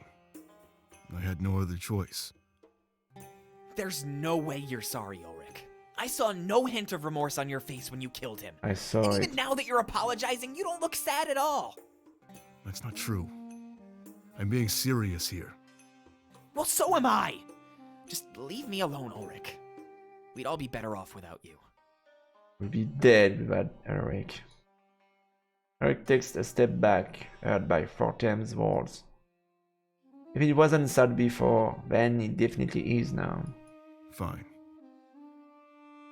He walks away from Fortem, considering the conversation over. As hard as Fortem was, I think he's saying what's on a lot of our minds. Almost everybody has seen treating him with disdain since the battle ended. After we're all done gathering water, Fortem approaches me. He looks so conflicted. After all, he's only one being vocal about this situation. Especially after his outburst just now, he's starting to wonder if he's being too emotional. Come on, Monarch. You have my back in this, right? What happened was way out of line. I know that everybody is focusing on the war right now, but I can't do that. This is just too much to take in. What should I do? Are you going to forgive this? Yes, everybody deserves a chance at redemption. Do they really, though? If the Triumvirate asked for a second chance, you'd give them one? I don't think that's true. It's just harder because we're all friends. But then why should friends get a free pass to commit atrocities? This whole thing is just so messed up. It doesn't make any sense. He should be punished, just like any other criminal. Shouldn't he? I shrug, unsure of how to respond to that last part. He did kill a comrade, but it secured us a powerful alliance. We had to wonder if such actions cancel each other out. One life gave us all the power we need to win this war. But at some time it is right to reduce a life to something like that. A bargaining chip on some sort of table containing all of our lives. This is something we'll have to talk about as an entire group. I may be in charge, but this is affect everybody, not just me. That's what I let for them know. It's only right way to handle this. Alright. But just take my advice. Don't do it while everybody is still in shock. Let them process these events and form an opinion. Okay. I know, then it seems like we're all ready to continue. Since we're halfway to the dock, we have a long time to think. But something tells me no time in the world would let us sort this out.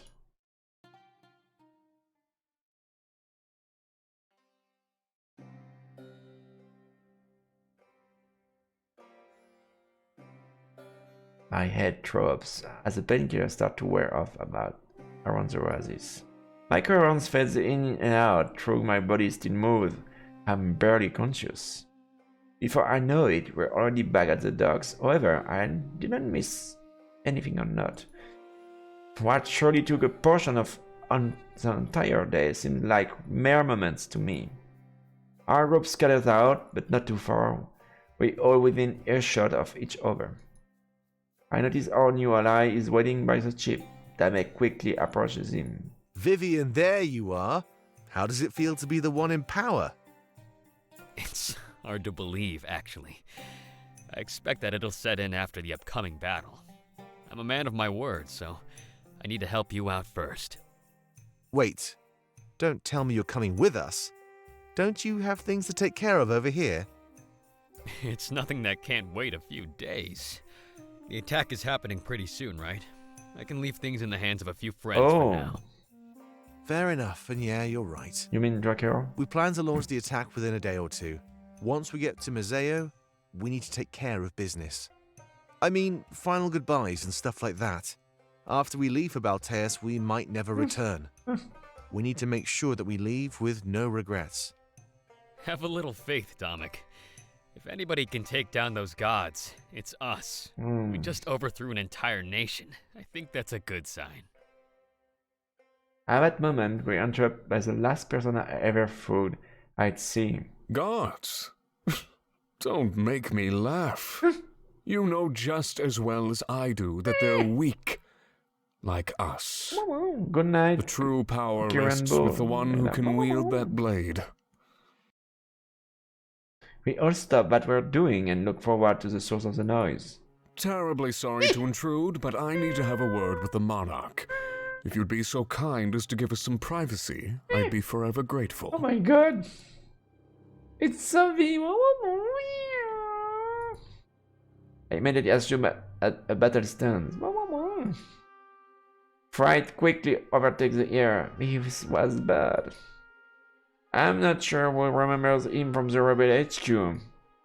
I'm not sure if all of my comrades have seen him before, but they heed my warning and assume stands similar to mine. A hostile greeting. I don't blame you. You're only treating me the way I treated you. He takes a few steps forward and I do so as well. I noticed that he looks at Damek, a man that he thought was dead. A hint of emotion shows on his otherwise cold face as he does this. So after this hostility, I expect mercy. Remember, if it weren't for me, you'd be dead. Yeah, at some point he spared me. Why? He immediately gets on his knees and holds out his wrist. I submit to your authority. What? Restrain me any way you wish. I only want to talk. When you get back to Museo, we can go our separate ways. We can get some info from that guy. I'm shocked by this action. I accepted another fight on you. I look around at my comrades, unsure of what to do in this situation. It was clearly a trap, right? What business would I have with us? Vivian, restrain this man immediately. Take him to the brig and make sure he can't escape. He's unarmed and alone, so do it before he starts anything. Vivian does an instruct. Azur takes matters in his own hands. It was probably for the best. He seemed to know Sophie better than any of us. Sophie had no allies present and no honor guard soldiers. Right now, he was weak. Once we set sail, come and talk to me, Monarch. I have some information that you might want to hear, including the true identity of the mole among your forces. No way. He's dragged away with what I interpret as a sinister smirk. My god. It's likely that he couldn't be trusted. That's obvious psychological warfare. Turn us against our own friends and we destroy each other from the inside. An obvious attempt to sabotage our impending attack on Baltus. But if we restrained him and kept watch on him, we had a valuable asset. The Triumvirate homegrown Inquisitor that would make a fine bargaining chip. Sorry about that, but we need to get out of here and fast. If we stay in Alarenthia any longer, they might figure us out. And Sylvie definitely can't hear what I'm about to tell you. Tell me what? Figure us out. What does it mean? There's worry and paranoia on Rorik's face. Come closer, everybody. I'm afraid that I've been keeping a secret from all of you. But it's not just me. Hold on a second. You'll see what I mean. What? Look around, clueless as to what he's talking about. But following his instruction, we all inch our way toward him. He tilts his head to the side, looking behind one of the nearby trees. And what happens next is all of us speechless in utter shock. You can come out now. And then, from behind a group of trees, steps out a man. They have a cloak covering their body, which they slowly drops to the ground. Oh man, it's about time. There's nothing I hate more than hiding. Sorry for worrying all of you, but we had to do it.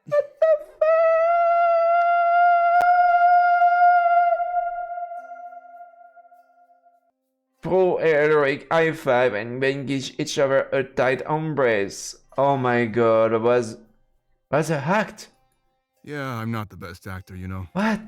I think people were starting to see through our lies. What the fuck? Before Pro can do anything else, he's bombarded with hugs from our comrades. The man they thought was killed in cold blood now stands before them. I'm shocked, confused, but also a little relieved. What was going on here? Hey, come on, cut it out. It's enough to know you missed me. But we really need to get going. Fast. Yeah, if they find out we cheated, we're done for.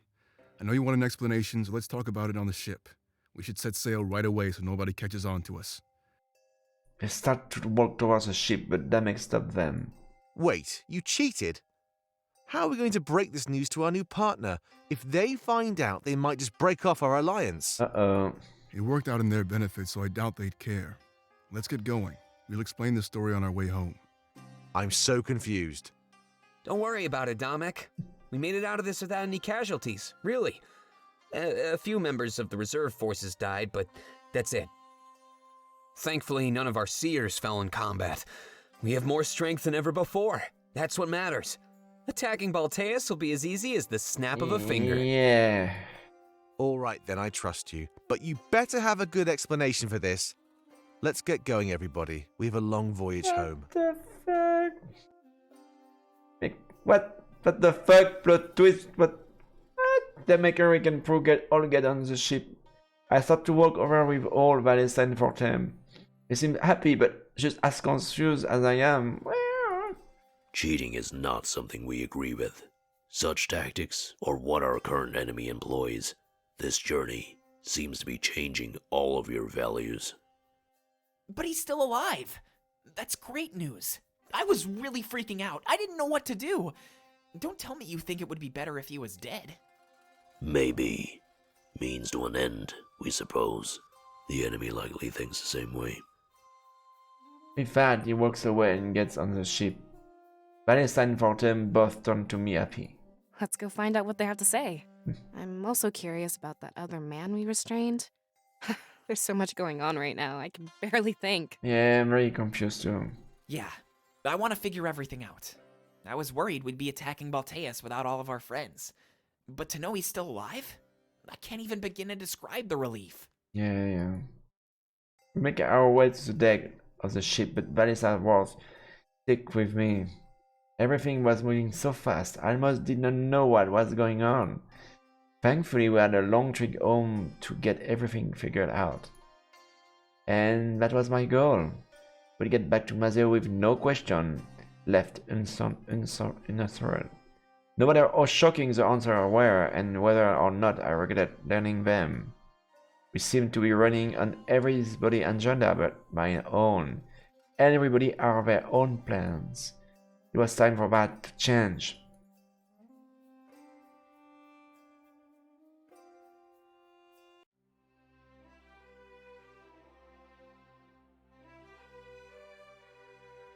When we all get on the ship, it starts to set sail with moments.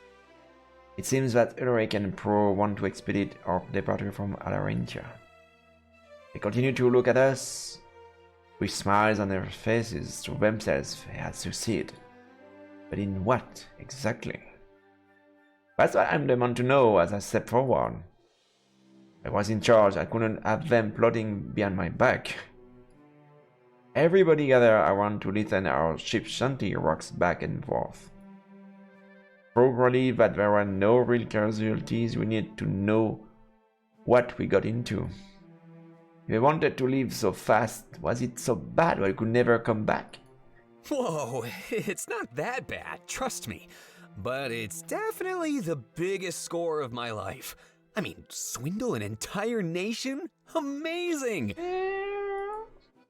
Continues talking, his pride apparent. Oh my god. It all started after the attack on our HQ. Domek cheated death, and we rose from the ashes. Then, we were going to Alarinthia, where I knew we'd be fighting. Yeah. So I thought, what if we could cheat death again, but to our advantage? There was so much room for error that we stepped in to even the odds. I knew that Ulrich would side with Vivian regardless, so I went to him. I didn't want to work with Pro at first. It seemed like a plan doomed to failure. Could we really cheat an entire nation, right in front of their own eyes?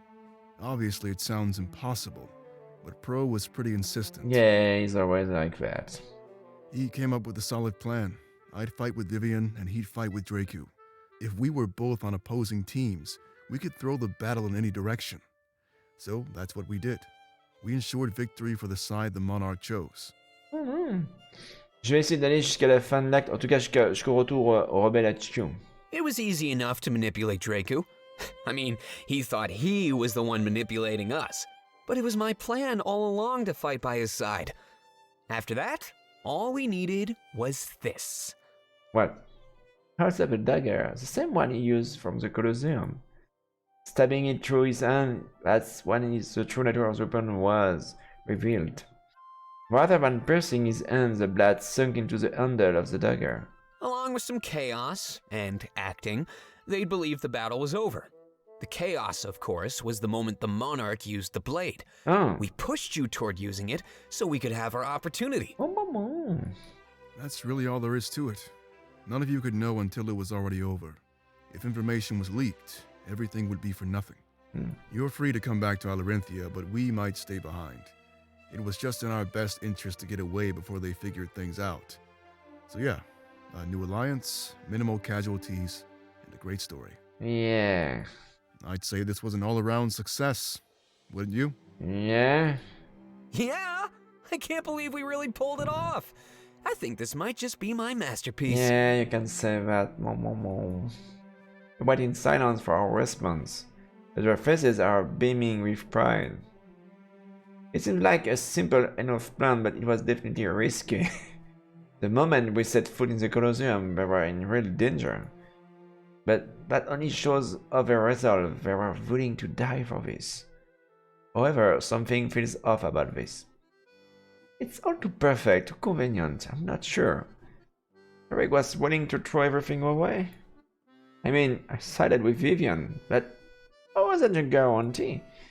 Had I sided with Draco, he'd lose his chance to change Alarentia.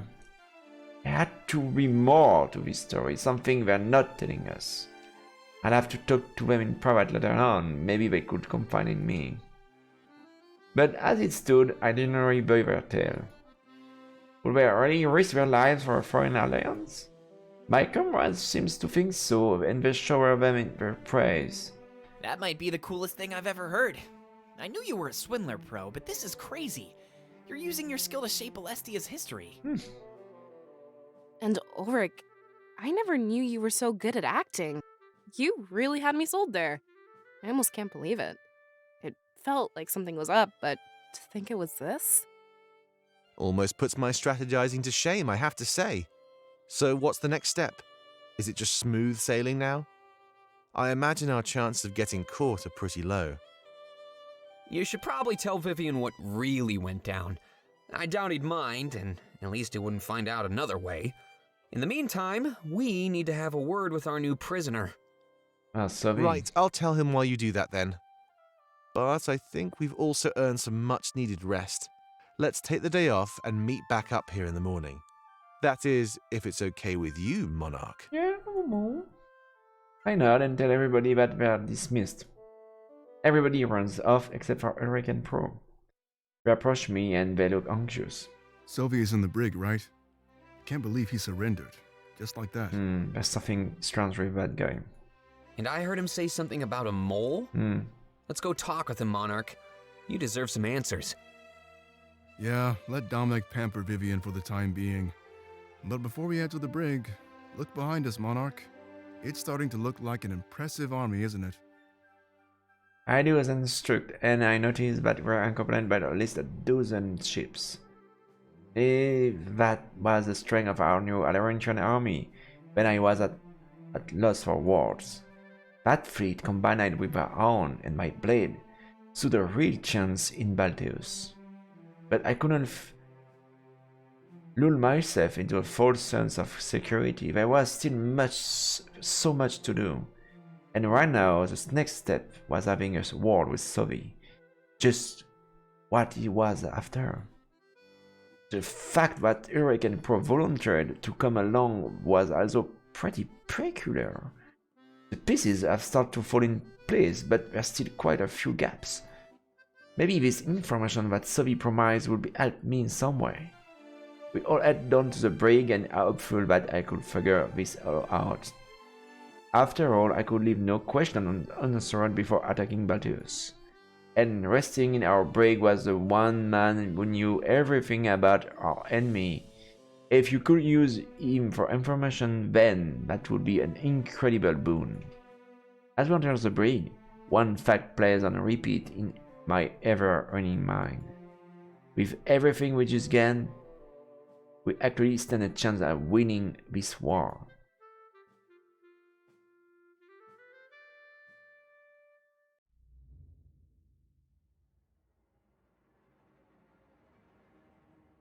The brig is dark, and we can't see much at all.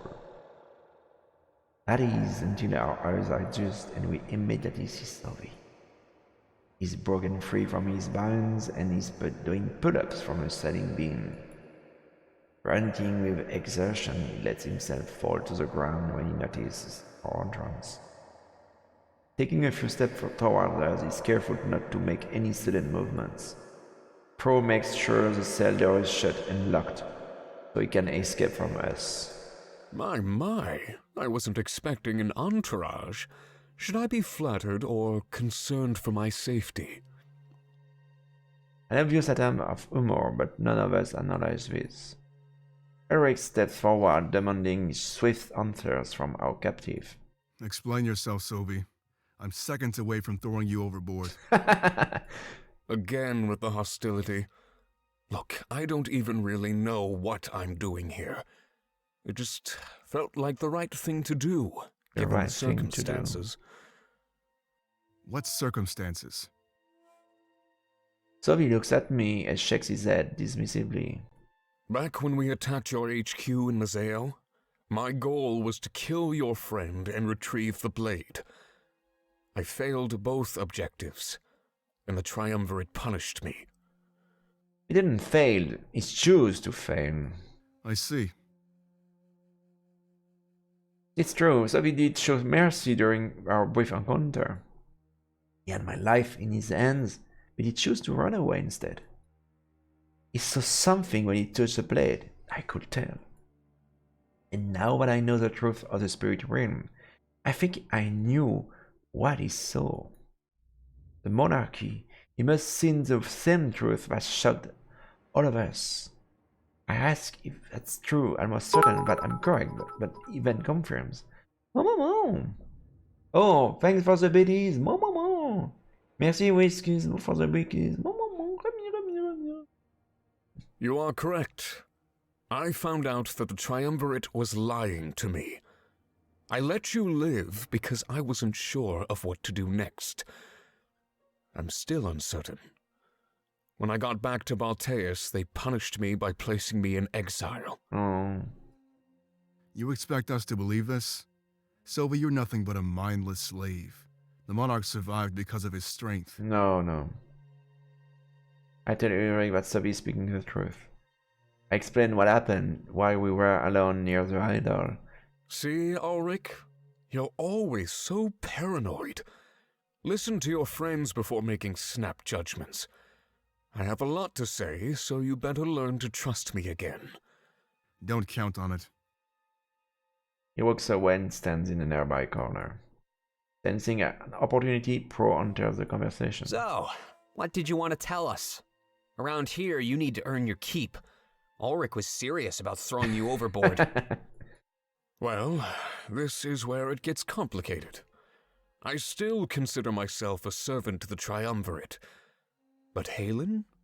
Well, I want nothing more than to see him fall. That's strange. I'm not here to hurt any of you. Not this time. As you can see, even though I broke out of my binds, I am playing nice. Right now, all I can offer is information to aid your attack on Balteus. Aid or sabotage? And why would you want to help us take down the Triumvirate? Doing so would involve taking down Halen as well. He sold me out and got me into this whole mess. Okay, and let's say we take down Halen. What then? You'd be reinstated as Inquisitor and just stab us in the back. You speak as if people aren't capable of playing both sides. Either way, I don't know. I'd make my choice when the time comes. What makes you say that so easily? You've served the Triumvirate for your entire life. No, not my entire life. They welcomed me with open arms when I was young and broken. Now here they are, inflicting the same wounds they had promised to heal. Is that supposed to make sense to me? No, because it barely makes sense to me. Now, Pro, will you let me say what I have to say? Yeah, I really want to hear that. Sure. So he sighs and crosses his arm. If you want to take down the Triumvirate, you'll have to enter their chambers. I've never seen them leave, and I don't expect that they ever will. I always thought they were hiding, but I don't think that's true. There's something at the back of their chambers. Something off. It's a thing from the vision. It's like a spirit idol, but the very sight of it fills me with fear. I'm not sure what it is, but I have a few theories about it. We need to be sure what we need to do with that idol, because I had some visions. I'm shocked. He's actually telling the truth. I've seen this idol in my visions of the Triumvirate. Could it really be true? Is he duping his masters? I think that maybe it's their source of power. But I'm probably wrong, as that seems to be the trend lately. Either way, its destruction should be your top priority. Are you sure of that? It lines up with what I was told in my visions, but maybe it's what the Triumvirate wants me to do. But I wasn't sure if those visions were tricks. In them, I was drawn toward this special idol. A spirit idol in their own chambers?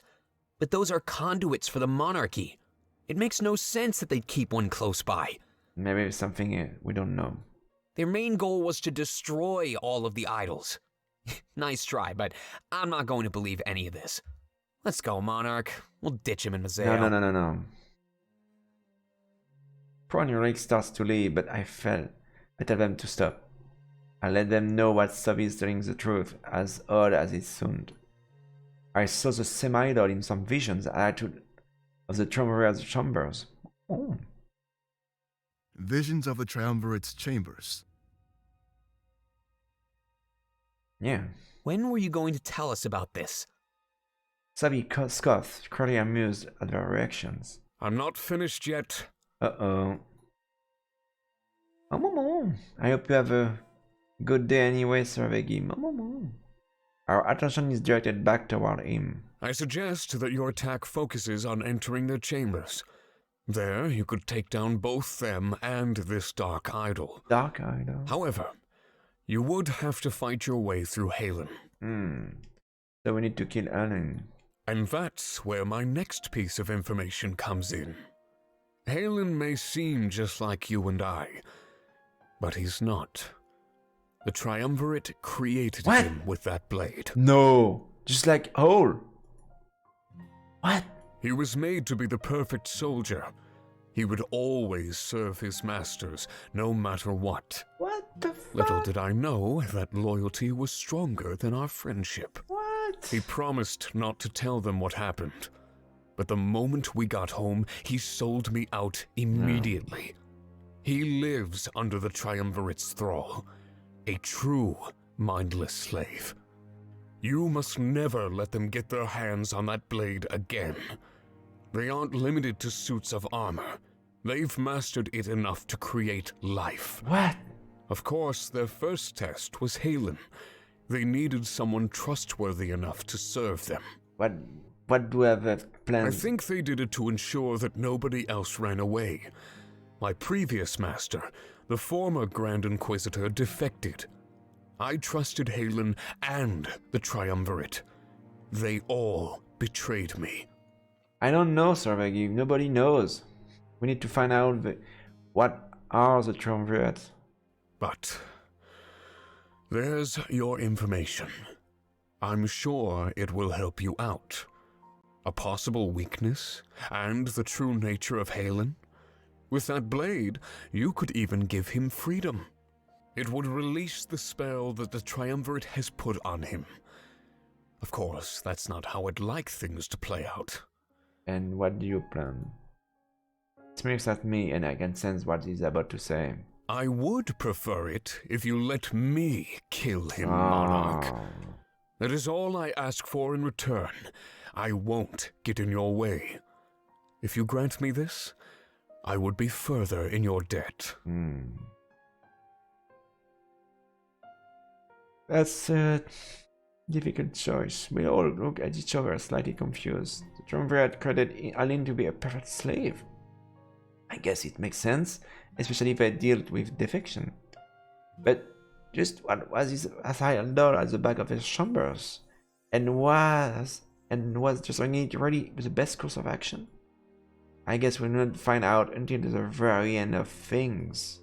So, do you trust me? We all nod reluctantly. These facts were a revelation. But that helped. If I could free Aline, it might end up being a valuable asset. However, the idol remained a true wild card in all of this. If I ever got the chance to talk to Comrade, I'd ask them. But something tells me, if we're face to face, it won't be civil. And for all I know, it's just a trick. The idol could be a red herring. Good. Because there's 2 more things to talk about. And now that I've earned your trust, you have no reason to doubt them. I saved them for last because, well, it involves dishonesty among your ranks. I almost forgot. It must be about that mole he mentioned. I tell him to quit dancing around the subject and tell me. We had a lot of planning to do for our final attack and very little time. Well then, do you 2 want to tell him, or should I? What? Benos? Broderick shuffles in silence instead of unease. What's that Soviet talking about? There's no way Ulrich and Bro were dishonest. They had self-damage and status for decades. They were easily the most trustworthy. I guess it's time. I'll go first. What? What? Ulrich stepped forward, taking a deep breath. What? Sophie watches his Senator Smith. My allegiance is with the rebellion. I can promise you that. But that wasn't always the case. It's all in the past. Ages ago. Sylvie is trying to harm our trust with ancient information, Monarch. Ah, yes, I remember. My promise to Ulrich to not question his past. What he did in the past. Yes, I remember that promise. Okay, I remember that. I knew this was going to happen. You'd earn your trust with a couple of interesting facts and then attack. This is subterfuge. My past has no bearing on my current loyalty. But I knew this secret would come out sooner or later. That's the real reason I sided with Pro to cheat the Coliseum. Ah. You'd know my loyalty was with you, no matter what. Okay. That much is true. He had no guarantee that I'd side with Vivian. He didn't have to in the end, but he was willing to abandon his dreams. That was proof enough of his loyalty, but I was still a bit concerned. Delaying, as always. He's scared of you, Monarch. He knows you might throw him away. No. The Monarch would never do that. Not after what I did for our cause in Alarenthia. So go ahead, Sophie. Watch your plan crumble and fall. I noticed a white lift itself from my back. The blade disappears from my scabbard. Sophie is doing it again. However, much to my surprise, that's not what happens next. Ulrich sighs in both relief and fright as the blade appears in his hands. I take a few steps back, shocked. How in the world was this possible? Grand Inquisitor Ulrich. That was lifetimes ago. Ancient history. He's using a dead past to try and hurt us. The former Inquisitor. Oh my god. So I have in front of me the 2 former Inquisitor of the Triumvirate. Oh my god. Ulrich was a Grand Inquisitor. Then he must be the defector that Sophie mentioned. Pieces of all of these are starting to fall into place. I realized that the Triumvirate was my true enemy. That's when I decided to join the rebellion. You really thought this would work, Sophie? I never said I was intending to hurt you. This is merely information that might help you in Balteus. Ulrich has inside knowledge, Monarch, and he can wield the blade. Holy fuck. It's your choice if you let this information hurt you. But in your situation, I would be relieved to know. Now, there's no need to keep any more secrets. Wow. I'm so confused right now. Why is Sophie helping us or trying to hurt us? I can see how he might think that Ulrich's past would harm our trust. But I can also see how sharing this information would help us out. Furthermore, the way Ulrich handled this situation was extremely professional. Under any other circumstances, I might have taken this information badly. But he's right. It's in the past. He's gone on to prove his loyalty to me. And remember, at the start of the game, I promised to not question the past of Ulrich. So, yeah. The happenings in Alarentia finally make full sense to me. He was securing my trust for when this secret came to light. Genius, really. I'll have to deal with him more later on, though. His conversation had potential to explode, and I'm glad that it didn't. I know Ulrich's real plan, but Pro still remains a wild card. What was he after? I turn to face him, and he takes that as a signal that it's time to talk. Ulrich passes the blade back to me, and I place it in the scabbard. Pro looks worried. Perhaps his secret was worse than Ulrich's. Go on. Tell the monarch, Pro. It's time for him to know, don't you think? He gulps before speaking. So, I guess I'll start from the beginning. My parents abandoned me. They didn't die in the occupation like I tell everybody. I've always wanted to know one thing. Why? None of my searches gave me any useful information, so over time I grew more and more desperate. One day, the Triumvirate reached out to me. Looks done, ashamed. They said they knew the truth about my parents, but in exchange, they wanted me to give them information. Details about the rebellion. It seemed like a harmless exchange. Yeah, it always do. At the beginning. So Pro was the mole. But over time, they started to ask for more and more. I gave them so many secrets, but got nothing in return. It wasn't much longer before I quit. I had enough of their lies. But 20 quit. But the damage was already done, wasn't it? Yeah. What was the last thing you leaked to them, Pro? Yeah, exactly. That's a very good question. The location of our new HQ. Oh. The tunnels. It was a good hideout. Right under their noses. They'd never find it. Unless somebody told them. Oh, fuck. I'm shocked to my core. Perhaps Pro should have died on the Coliseum, after all. If Pro leak our location, that means... That's right. Pro is responsible. His leak enabled us to attack you in Mazeo. All of those lives, the blood is on his hands. No! Like I said, I quit. They lied to me. They knew nothing about my parents. All they wanted was somebody gullible enough to serve them. It doesn't change what happened, Pro. Now, Monarch, how do you take this? Hey, I proved my loyalty. Just like Ulrich. I put my life on the line to serve the rebellion. Yeah. There was no guarantee we'd survive the Coliseum. That much was true. I knew everything was too good to be true. The real reasons they did what they did were all self-serving. It was so they could defend themselves as they were exposed. With an ulterior motive like that, rather very trustworthy. Ulrich's past was easy to forgive, but what Pro did to all of us? I have no idea how to react. Sophie was a fighting war on my mind. Look, I made up for what I did. All those lives we lost, we got them back, and more.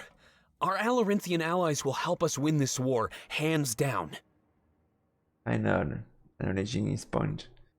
But I need more time to think about this. If that secrets did my other comrades too, I'm starting to doubt the loyalty of everybody around me. I need to stop. That's probably what Sophie wants me to do. I need to ensure everyone's loyalty before we leave to Baltius. Ulrich was a previous Grand Inquisitor. Pro was a mole responsible for the attack in Mazeo.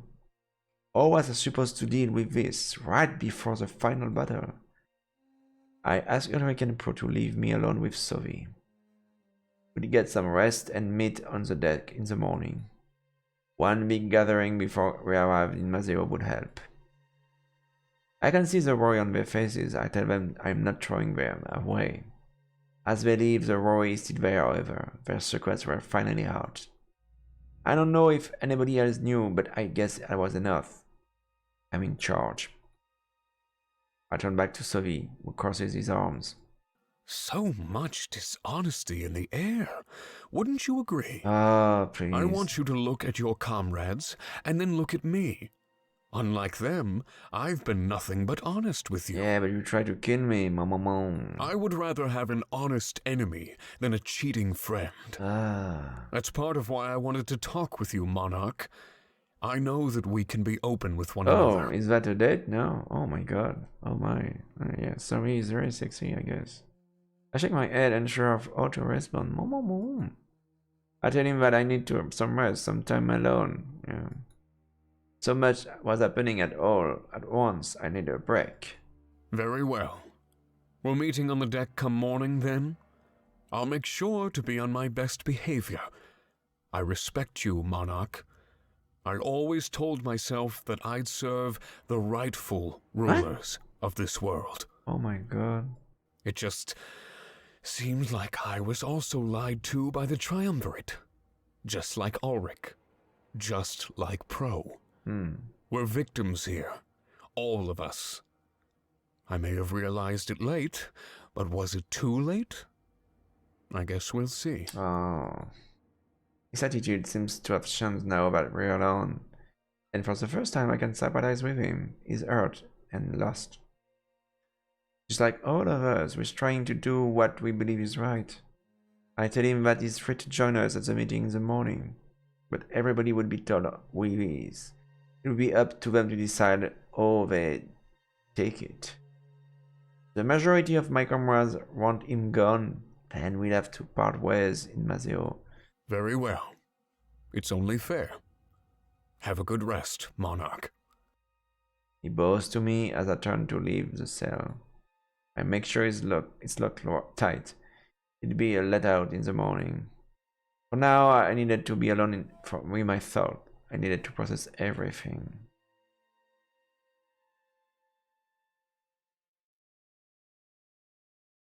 I make my way back to my bed and quickly collapse into it. The weight on recent event weighs me down like a ton of bricks. At the end of the day, I didn't know who I could really trust. It's awful. Ulrich and Pro, two of our most trusted comrades, are dark secrets. Makes me wonder just what everyone else was hiding, even Valisek for 10. Mama! Thanks for the follow, Kurokuma. Mama! Welcome on my channel, Ramio. Mama! Welcome on my channel, Mama! When we go back to Mazeo, I need to ensure about loyalty before we attack Balteus. We couldn't embark on the biggest part of our journey without unresolved issues. Everybody needs to be in tip-top shape, not held down by anything at all. As big as Ulrich and Pro's secret were, it's information we didn't have before. Information we could use against your enemy and against Balteus. We were too close to our goal to fall apart due to internal politics. I drift off to sleep and make my way to the deck in the morning.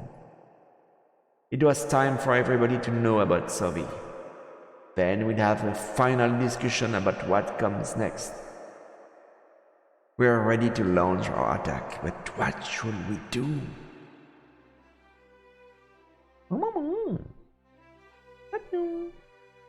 Everybody is standing there, and as they were waiting for me to arrive, they all exchange glances with Sovi, and unease fills the air. I don't blame them for being reserved right now, not at all. They all turn to face me, so that's when I hand the floor to Sovi. If he wanted to help us out, he had to win over my entire crew. The choice was with me, but all of their input was important. All of us gather around in sort of circle. This means he can easily address all of us. I'm curious what he has to say. A lot is on the line.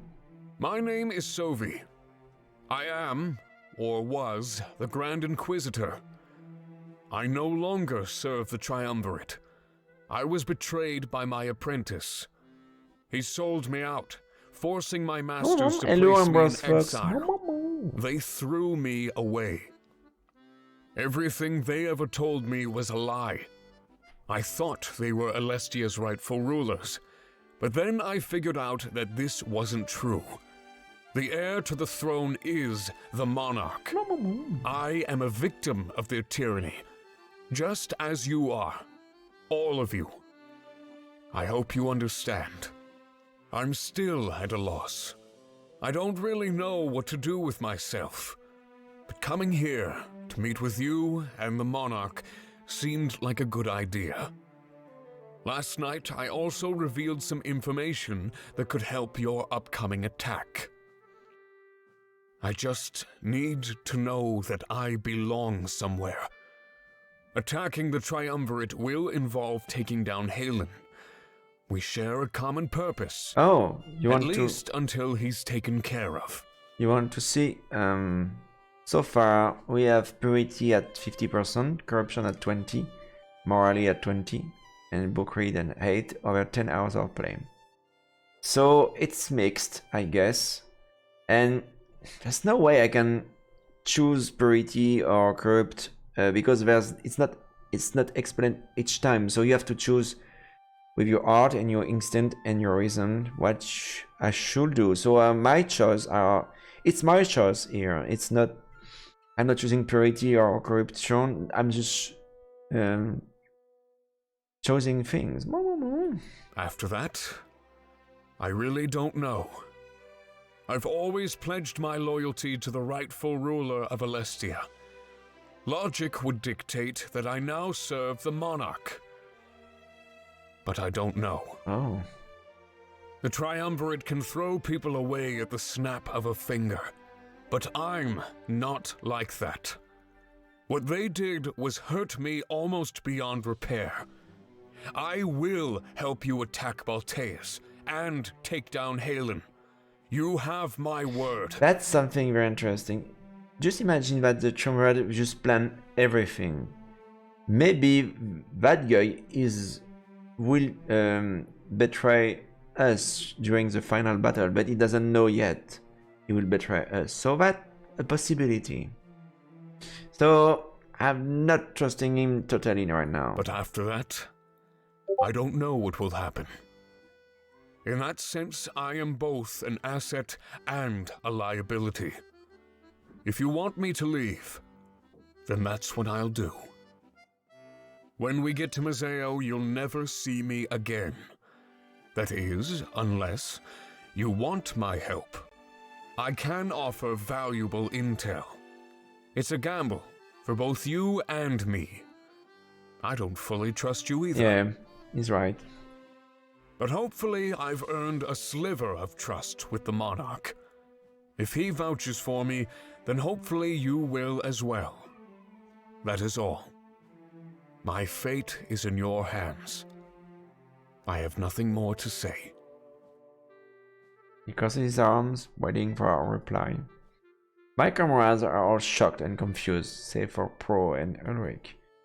I ask them to step forward one by one and offer their thoughts on this. For once, I have the grasp on an entire situation. This is how things should be, like Sophie said. I was the rightful ruler. I couldn't have people being dishonest and plotting behind my back. I honestly didn't expect this, but nothing has been normal lately. I'm willing to give Sophie a chance. I did the same thing with Grizz. His defection marks a turning point for our cause. A big one. Oh, thank for this with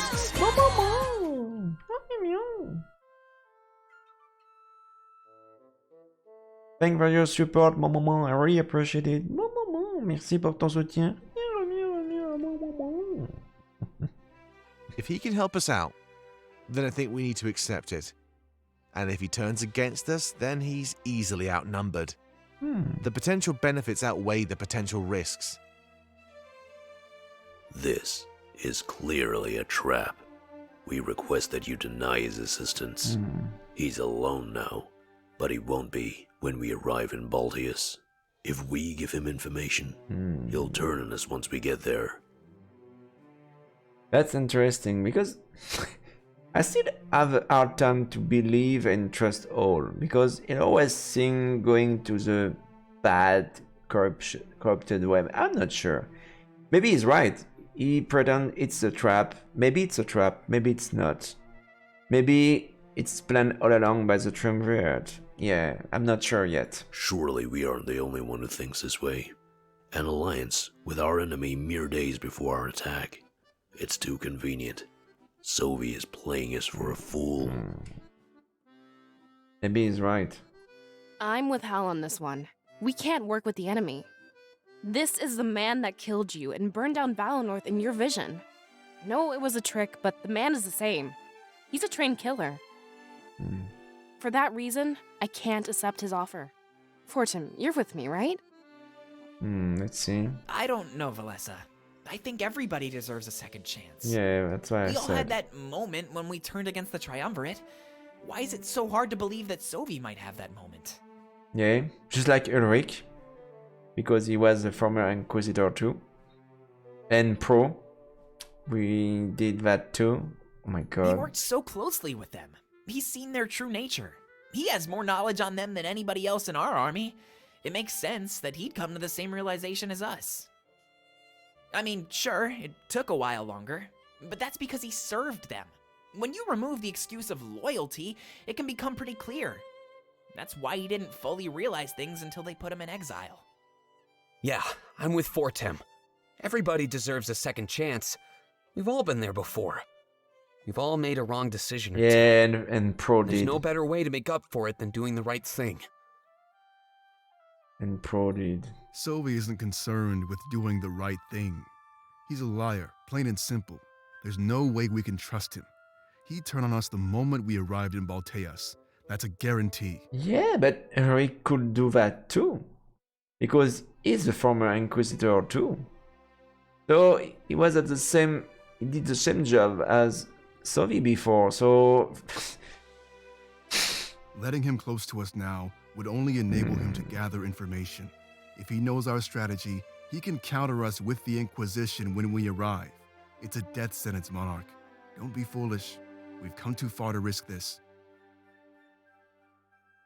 It seems like my comrades are divided, but with good reason. Oh my god, don't let me choose that.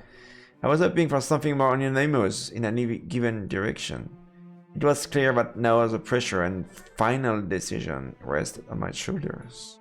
Well, Monarch? Oh my god. Oh my god, this decision will affect the future of Arindia. Oh, please.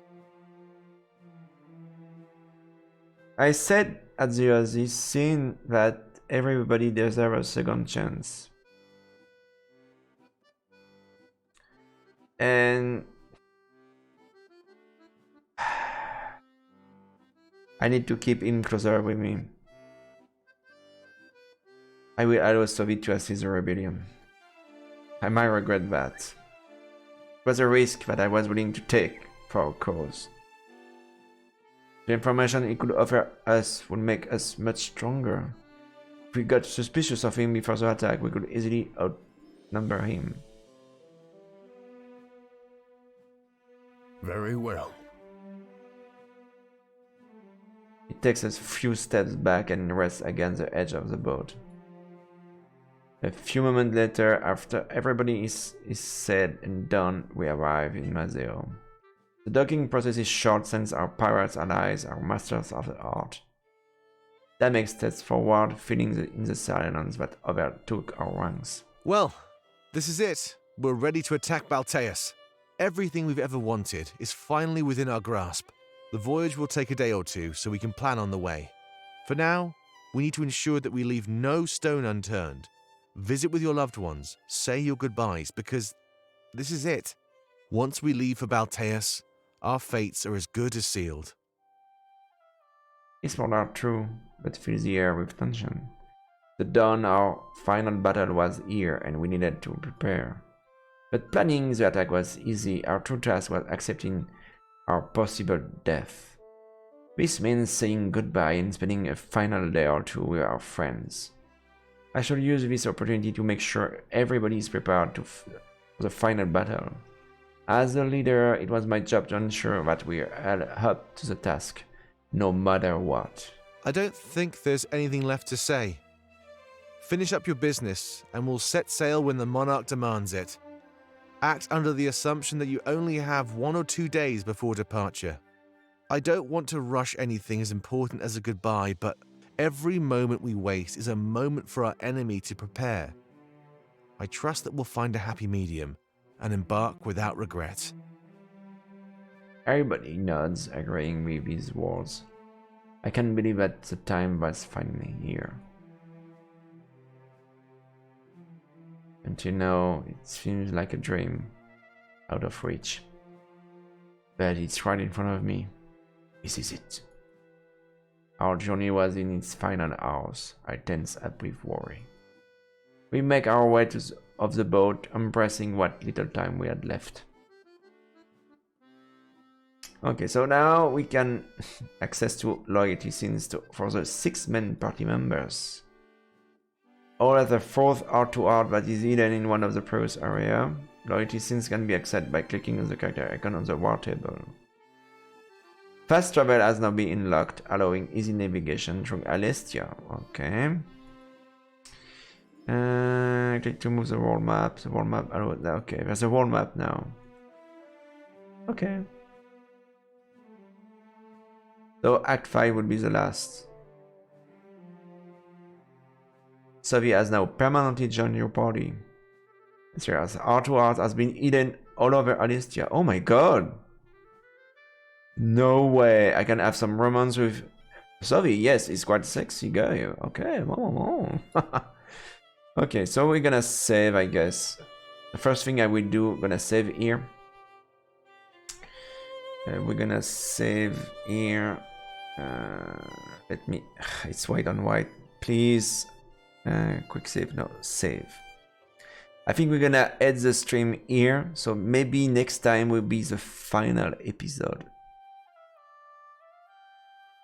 So right now, oh my god, look at that. Corruption is at 30 now. I hope I didn't make a mistake. Oh. So it's saved, and we're gonna do a quick raid. So I'm gonna go here. So thanks for watching, and we're gonna see we're streaming right now on Twitch. Okay.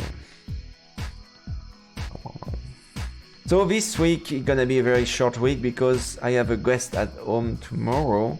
So I'm not streaming tomorrow on the next day. So probably I'm gonna stream on Friday, on Saturday. I don't know yet what I'm planning, but there's the Nuata stream coming on that streaming because the developer kindly sent me today a key for that game, Nuata, and believe me, it's a really great game. It's a roguelike with pixel physics, and it's really great. It's still in early access stage, but it's really great. So now let's do a quick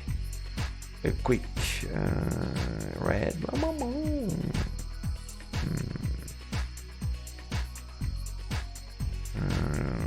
Down games. Let's see. I want to see if you have something interesting to see, because I'm trying to find an interesting game for you to watch.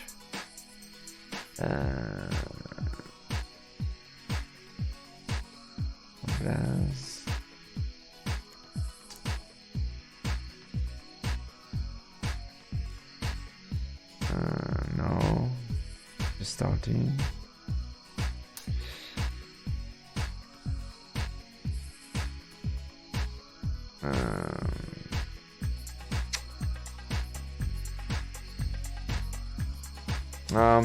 Maybe we're gonna go see Tristan is streaming right now.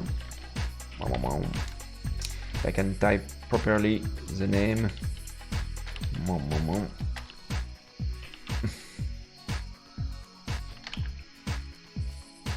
So I'm gonna see you later this week. I don't know yet. Just follow on Twitter and Twitch, Facebook. So to see when I will be streaming next. So thanks for watching, and I'll see you next time. See you, bye bye. See you next time.